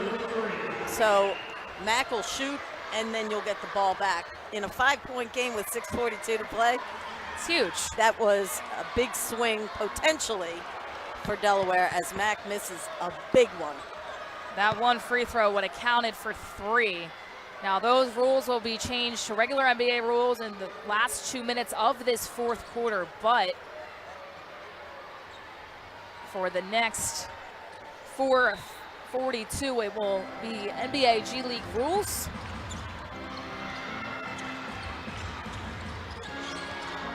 Key inside, McClung, the left wing, gets the 3 and a big time shot.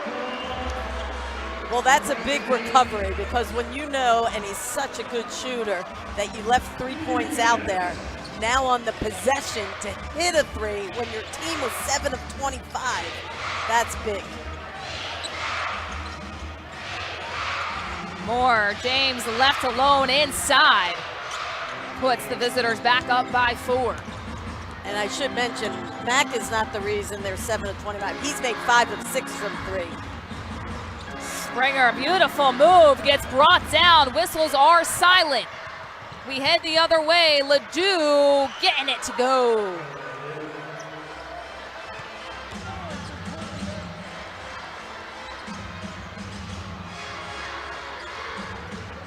McClung, other side.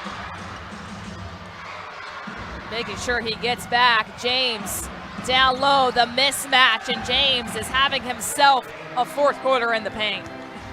That last 3 attempt by McClung, I think it's ill-advised. It's early in the shot clock. There's been no ball movement yet, and it led to a quick layup at the other end. Key driving into the lane through everybody and gets the 2.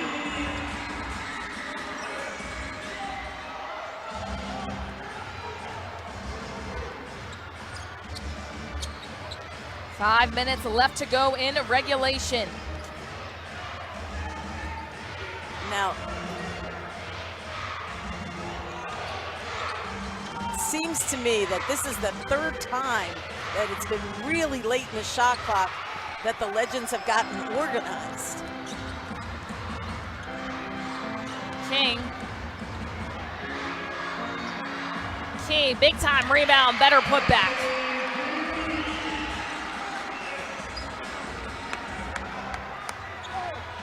Braxton Key now with 10.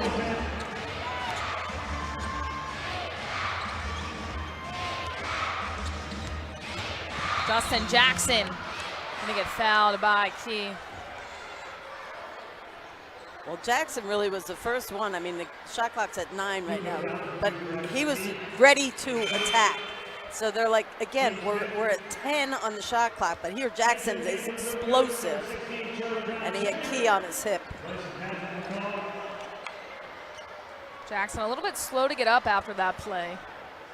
This is just his first trip to the foul line. As a matter of fact, Delaware's shot twice as many free throws than the Legends. Too strong.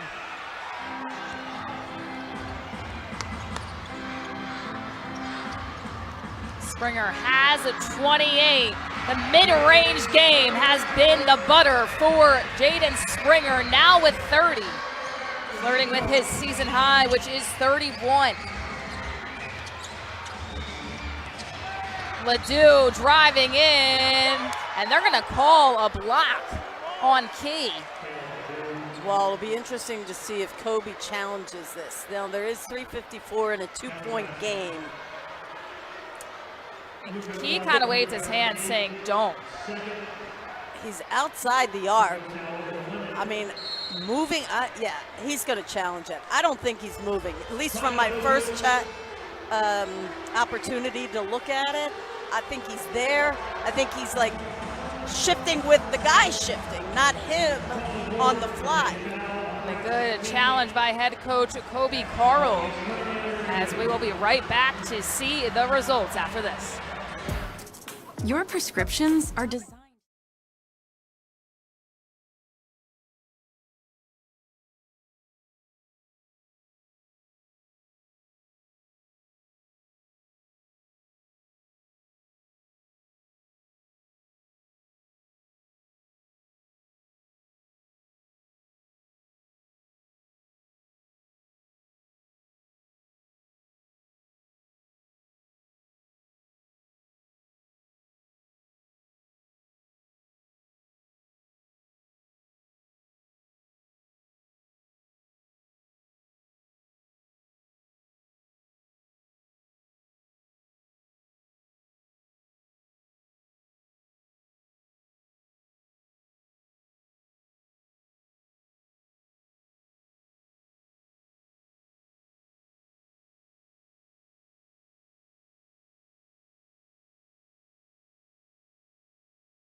To 110, still don't have an answer on the challenge call. Kayla Santiago alongside Z-Line. So a night ago, the Sixers played the Cleveland Cavaliers, and a challenge by Doc Rivers ended up going the Sixers' way, which was a big-time call that would have fouled Joel Embiid out of the game.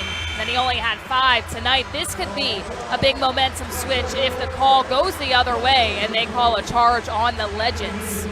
We're waiting to see right now the officiating crew coming over to us, and it looks like this time for the organization it will not go their way. Dee?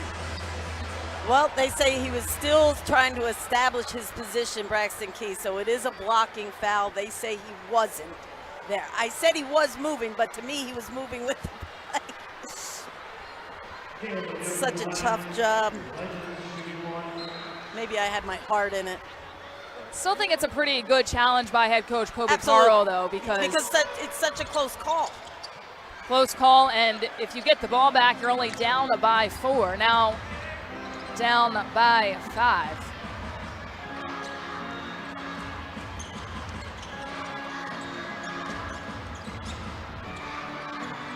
McClung had that big baseline drive in Tuesday night's game, but gives it off this time. Brown driving in the lane, no, but all be sent to the line.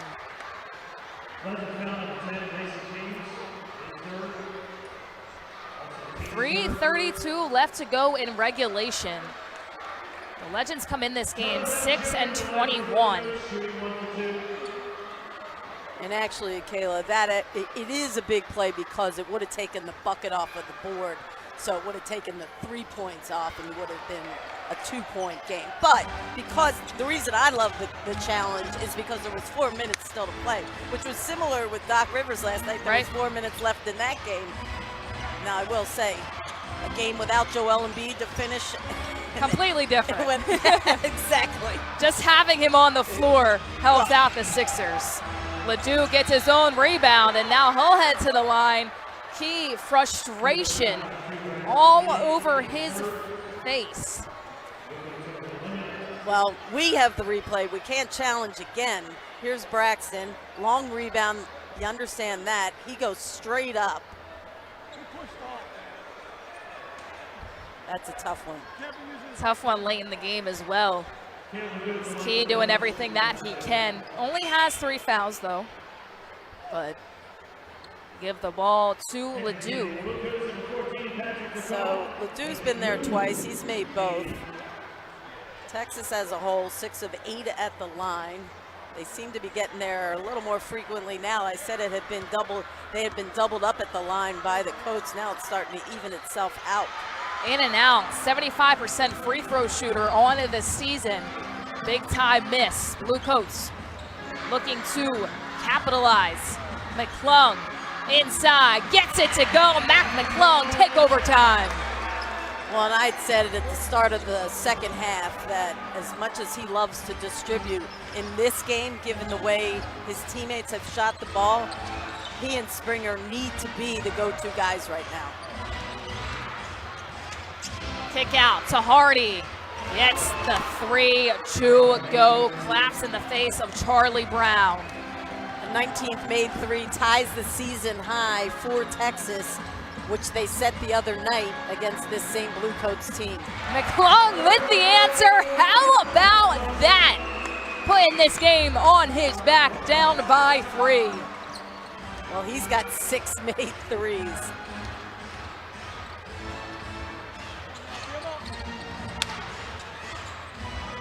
Moore.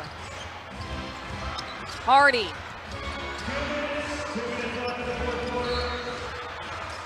Oh, no shot there. And a foul on Springer for the reach-in. Well, here's the deal. Now we're under 2 minutes, so now you got to earn your free throws. It's a 2-shot foul. Regular NBA rules at 2 minutes in the 4th quarter. We'll do 75% from the line on the season. And today, 3 for 4 from the charity stripe. Okay, though, the one other thing with the challenge going against Delaware, you do lose your timeout, which in a tight game, they have 1 remaining under 2 minutes to play.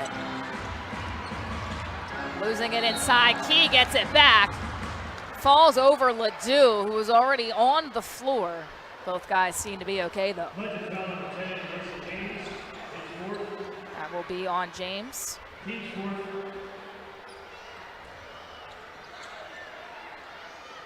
Braxton Key tonight, 12 points. Has been perfect from the line, only on 1 attempt today so far. 13 rebounds. The only player for the Blue Coats in double digits for boards tonight. Makes the first.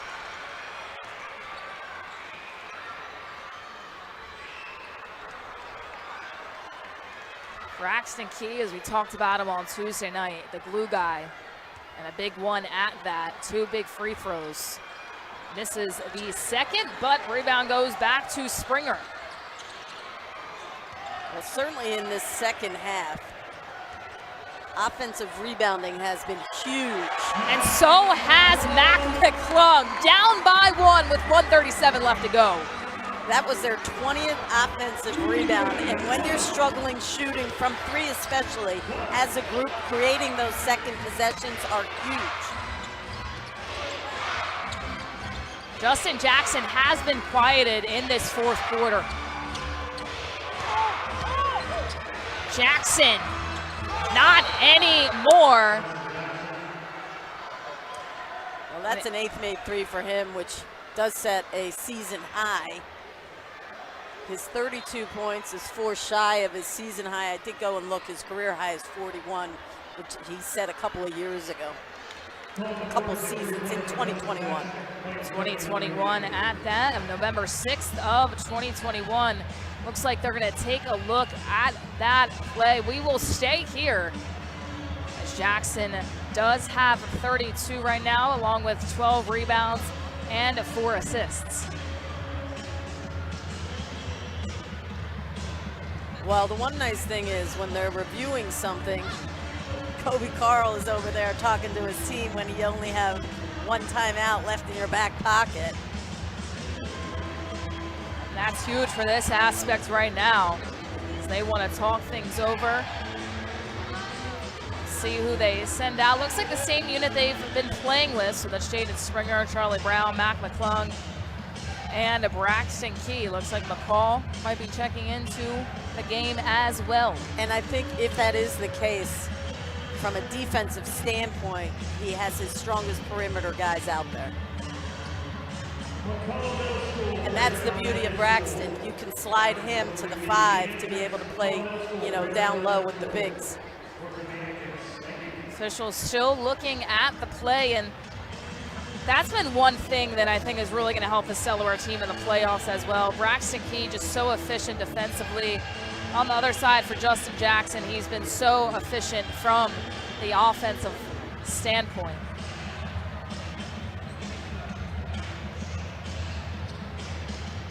8 made threes tonight. 12 for 21 from the field.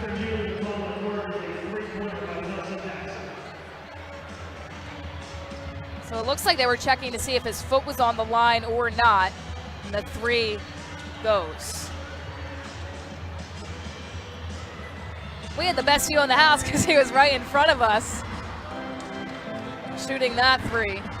Being able to see that his foot was beyond the line. I appreciate that they want to get it right, especially, you know, in a tight game like this. I mean, you always want to get it right, but to stop the play, that does change momentum sometimes. Jaden Springer going to the bucket, somehow getting that to fall. Blue Coats down by 2. A minute left to go, Moore driving in. We head the other way. Mac McClung putting his body on the line. Well, Moore's, this is going to be challenged by Coach Galopoulos. But you'll see, here comes Moore. He's out of control. It was a little late camera-wise for me to see where Mac was when Moore left his feet. Obviously, he was somewhere in the area. But to be able to challenge, was he set? We've already seen Braxton Key was not set. So we'll see how this one is gone. Now from this angle, it did look like he was, but this is a tough angle as well to see if he was moving at all or went forward a little bit in real time. It looks like the right call, but they're gonna be able to review it a few times to be able to see what the actual call will be. And the other thing is to make sure he's outside the restricted area.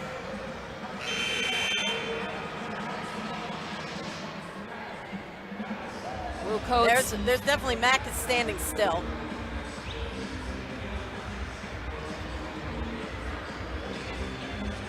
I mean, it looked to me, I'm looking at a picture that is very, very far away, but. Head coach Kobe Carl talking things over. My recent eye surgery is helping me say, I definitely can see Mac standing there. I can't see his feet from this far away. Got the slow-mo view right there.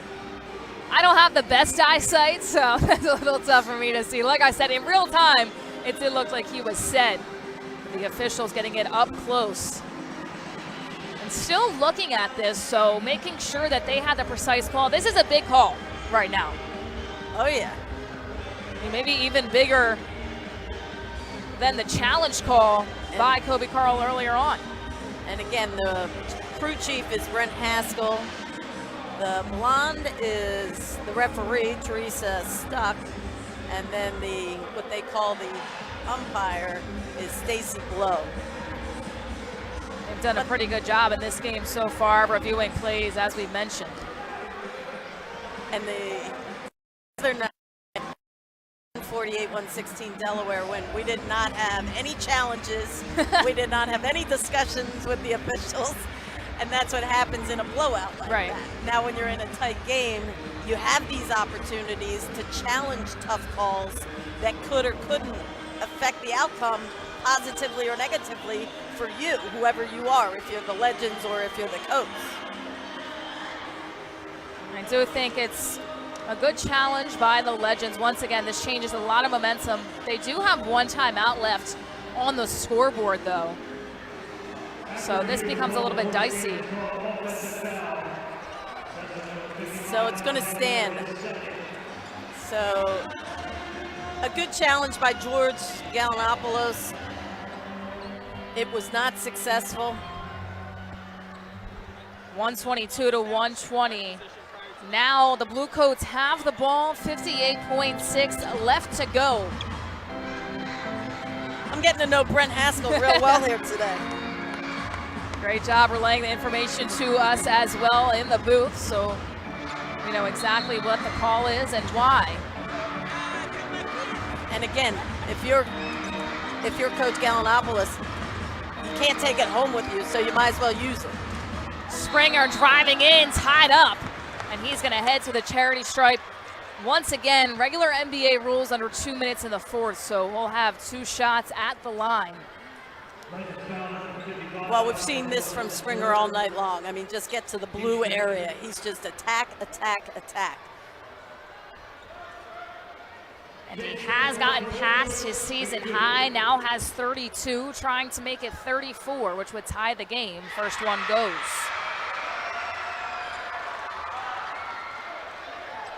Big back-to-back scoring nights for Mac McClung.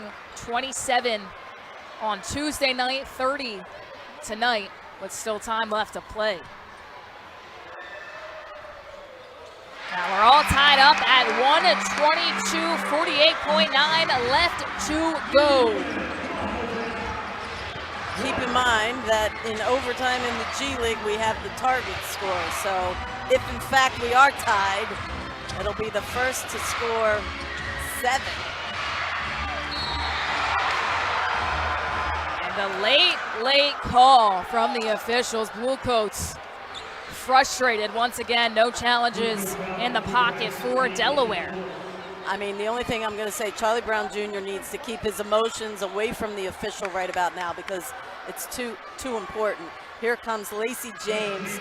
Charlie Brown Jr. comes over for some help defense with Braxton Key. Now, I will say James seemed to have Key beat a little bit. I think he needed the help defense. 32 seconds, still a lot of time left in basketball. Only down by 1 now, and you're absolutely right. I mean, for both sides, just want to try to keep your emotions under wraps because you don't want to get a technical foul. With little time left in a very, very close game here at Chase Fieldhouse. James makes both. Head coach Kobe Carl will use his last time No, he's using the reset one to advance, advance it to the front court. So he'll still have that. But the thing about advancing, as they slowly walk, he's talking to McClung the whole time about what he wants to run right here. So both teams still with 1 timeout left. 32 seconds left to go. Springer with the rock, driving in. I don't know if Moore got a piece on that, but it looked like he might have. Well, I think everybody was kind of waiting and hoping for goaltending. He actually got the backboard. I didn't. Almost taken away by Key, diving on the floor. 10 seconds on the shot clock. Taken away, McClung with the rock. Driving in, Springer ties the ball game up with 4.5 seconds left to go.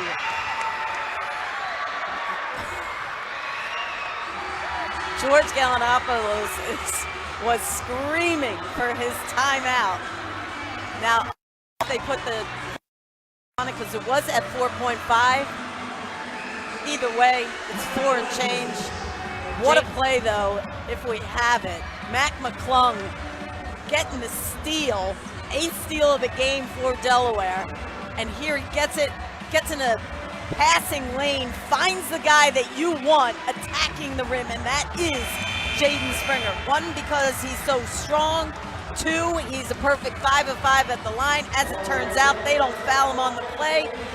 He ties it up at 124, and now we'll see what Texas has in store for their final possession. I got to tell you, Kayla, when they were kind of chasing the ball around, to not just secure it and wait for where Delaware would have had to foul at some point. Instead, they got a little careless with their passes, which allowed McClung to get what was an awesome steal. 4.5 left to go. Jackson on the inbound. Goes to Moore. Whistles are silent, and they're going to call a double dribble on. So he was trying to keep his heels going from back court. Double dribble is called. Or it was either double dribble or the fact that his heels touched over, and so it's a backcourt violation. Either way, it's Delaware's ball right now. They had their 1 timeout, which they're taking. You have 1.2 on the clock. You can win this in regulation. I got to tell you, Justin Jackson needed to look for a second option other than just Moore. He didn't have Moore. He should have had the bounce pass. So you'll see. Oh, then it was the double dribble. You're right. Official did the dribble. No, Moore think he could there, but Brown, have to give credit to him too. Using the body without contact to force him back a little bit. I'd like to have seen that a little earlier because I thought he actually caught the ball. It did hit the floor, but I didn't see it as a dribble by him per se. Either way, it's a violation. Brown, Braxton Key, McCall, Jaden Springer, Mac McClung on the floor.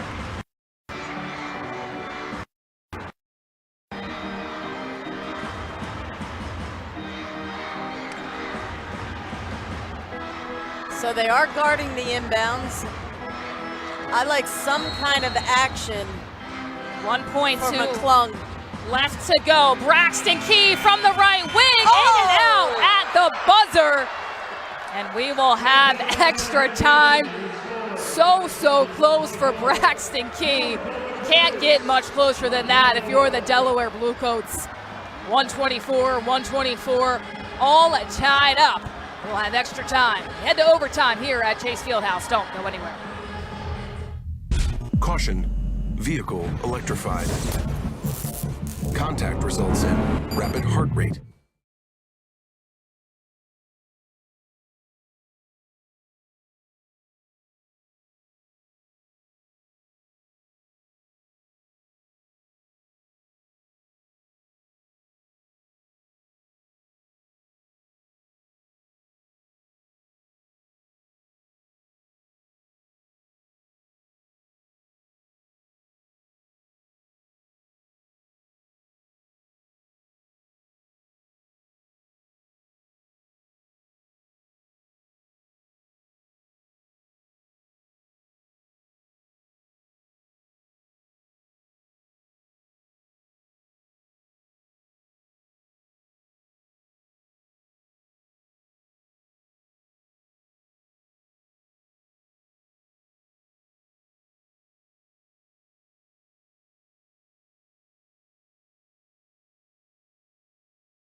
Unplugged, so those who are not familiar with NBA G League rules, the target score in overtime is 131, so whoever reaches that first will win this game. And Kayla, I always remind people, you can go over 31. Like Not exact. You're down one and you make a three, you're the winner still. By the way, Braxton Key, whose three-pointer to win it in regulation was down and out. With Delaware, he is shooting 41% from three, so that was a great option off the inbounds. Couldn't get much closer than that towards the end of a game. Mac McClung goes the other way. No head to the charity stripe, so it's Mac McClung, Patrick McCall, Jaden Springer, alongside Braxton Key and Charlie Brown on the floor for Delaware.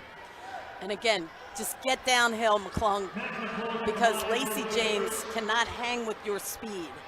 And so here he will go to the line and have to shoot two. Now keep in mind, he's only missed one free throw here, but it was the one that was worth three.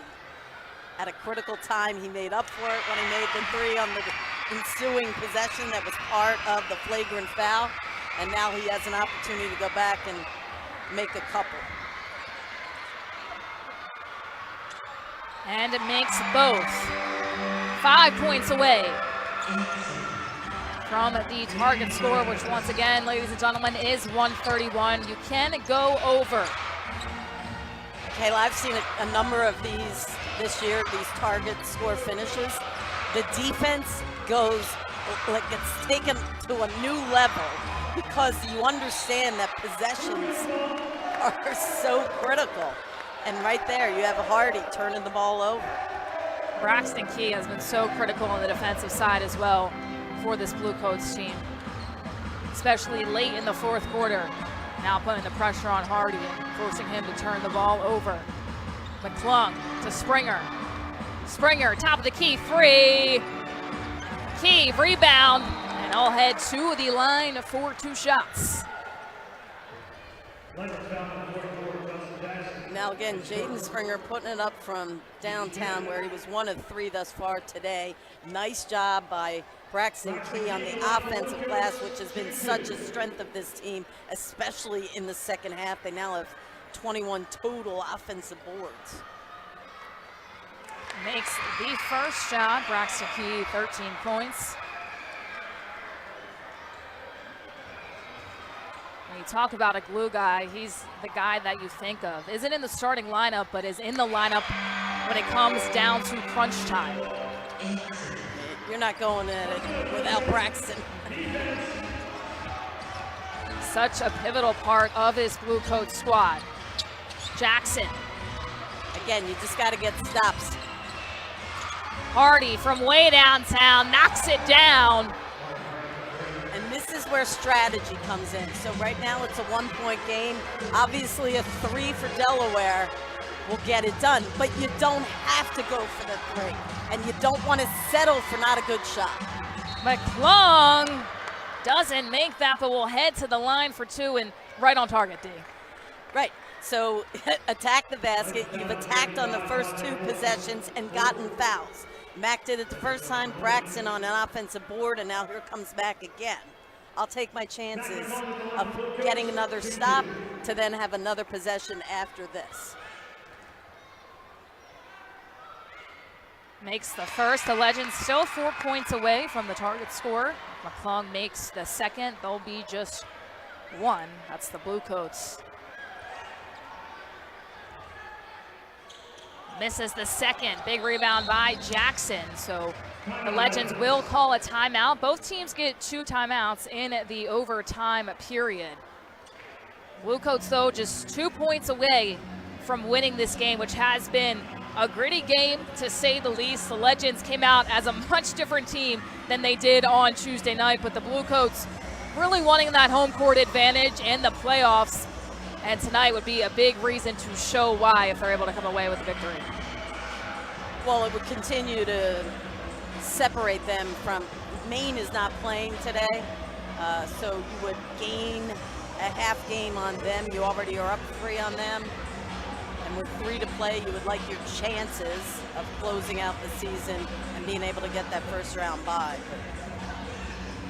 We talked about it on the last broadcast on Tuesday. The Blue Coats really control their own destiny to that first round bye.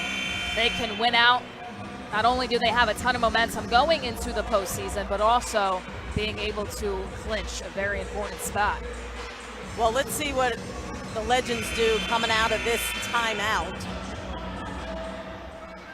The one thing about the target score, you know, a lot of times you're looking at, do I need 2 for 1 in terms of possession to get, you know, you don't have to do that with the clock. You got to get to 131 before the other guy. But in terms of setting up a play, you have a full 24. Hall. James, under 10 on the shot clock. Hardy driving in. They're going to call a block on McClung. Oh my, that's going to be an opportunity at a 3-point play. Ooh. And Hardy looked like he didn't know what he wanted to do here. And then he saw McClung there. I don't know. I mean, you're not going to review it because you can't, but. Changes a lot of things.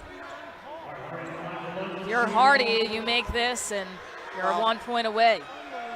Well, Hardy is 3 of 3 at the line here today. And now Kobe Carl is going to use one of his timeouts. So the next bucket wins this. And Delaware will have the first opportunity to have the next bucket. D, who are you drawing up a play for right now if you're Delaware? Well, the beauty is that I've attacked the paint so well, especially in this extra session. So I'm trying to do the same thing. Now, if I have a collapsing defense, I might kick it because somebody's going to be open. I'd prefer that to be, McClung's been your best three-point shooter. So I'm putting it in the hands of McClung, and I'm going to trust McClung to either take it himself or that he's going to know where his guys are spacing-wise. It might be to Springer, it might be to Key. And they have been calling the fouls down low a lot, and that has benefited both sides in this overtime period so far. It's McClung, Key, McCall, Brown, and Springer on the floor. 131 your target score. A chance for the Blue Coats to win it right here, right now. All right, so it's in the hands of Jaden, which one of these two has been all day long. Springer misses there. Jackson with the rebound.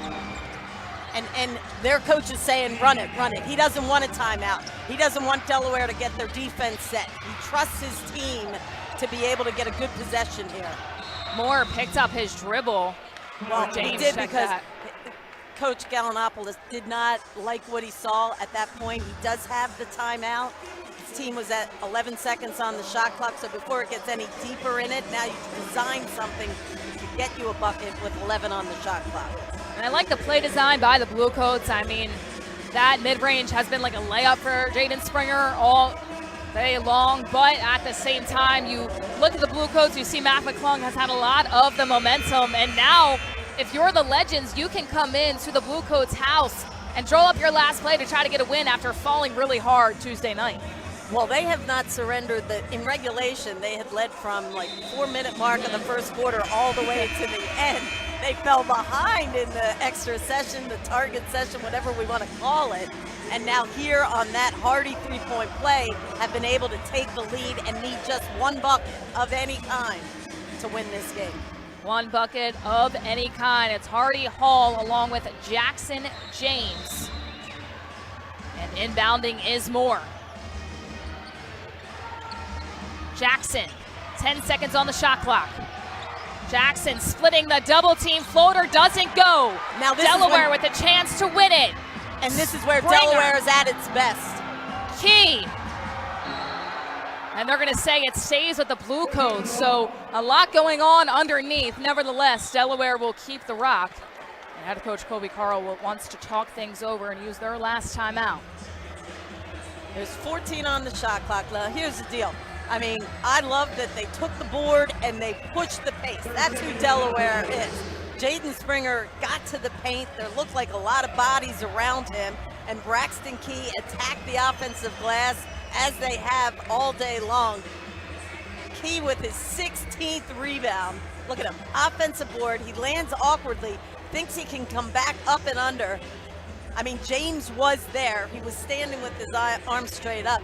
The good news is Delaware has possession. Kobe can design something. Now you're gonna have to take it out under your basket, so it's not the same as a side out of bounds play, maybe, possibly. It's just a different look. And when we talk about Braxton Key being so crucial to this team's success, this is exactly why. He's a guy that's going to do everything he can right there, playing more as a big and ripping that rebound away to make sure Delaware can have the possession. So McClung will inbound it to Braxton Key. A bucket wins the game for Delaware. Plenty of time. They want Springer. Springer goes up, doesn't connect, put back, no. Up ahead to Moore. Advantage, nobody back, and the slam will win the game. My, oh my. Taze Moore, the left-hand jam, and that will reach the target score for the Texas Legends. What a finish. I mean, you can see, you get it again, you get another good look at the basket, you get a second opportunity, a Braxton Key 17th rebound. It doesn't fall, and now it was the Legends going the other way. Well, that's after the opportunities. I mean, it's a great dunk by Moore. You know, Springer was gonna, I guess you could have tried to wrap him up. The only thing is it would have been dangerous. He's too far out of the play. He's already in the air. That's a exclamation point for Moore. And Texas snaps its 11-game losing streak. And for the Legends right there, falling really hard to this Delaware Blue Coats team on Tuesday night and come back and get the win in overtime in a great way. More of the left-handed jam, 132 to 129. Thursday matinee, I mean, it lived up to all the hype. We had a lot of fans in the arena at Chase Fieldhouse, and the Blue Coats gave it all they got, but the Legends from start to finish today really were just a whole different team day. They were. Their energy was there from the beginning. I mean, I think both teams had opportunities in the extra session for sure. I'm sure Delaware is going to look at their last two opportunities in terms of Springer getting to the paint and Braxton Key going to the offensive glass and just not getting another call at the rim. Taze Moore with the exclamation point for the Texas Legends. They win an OT 132 to 129. For our whole entire production crew, for Dean Lynham, I'm Kayla Santiago. Have a great day, everybody.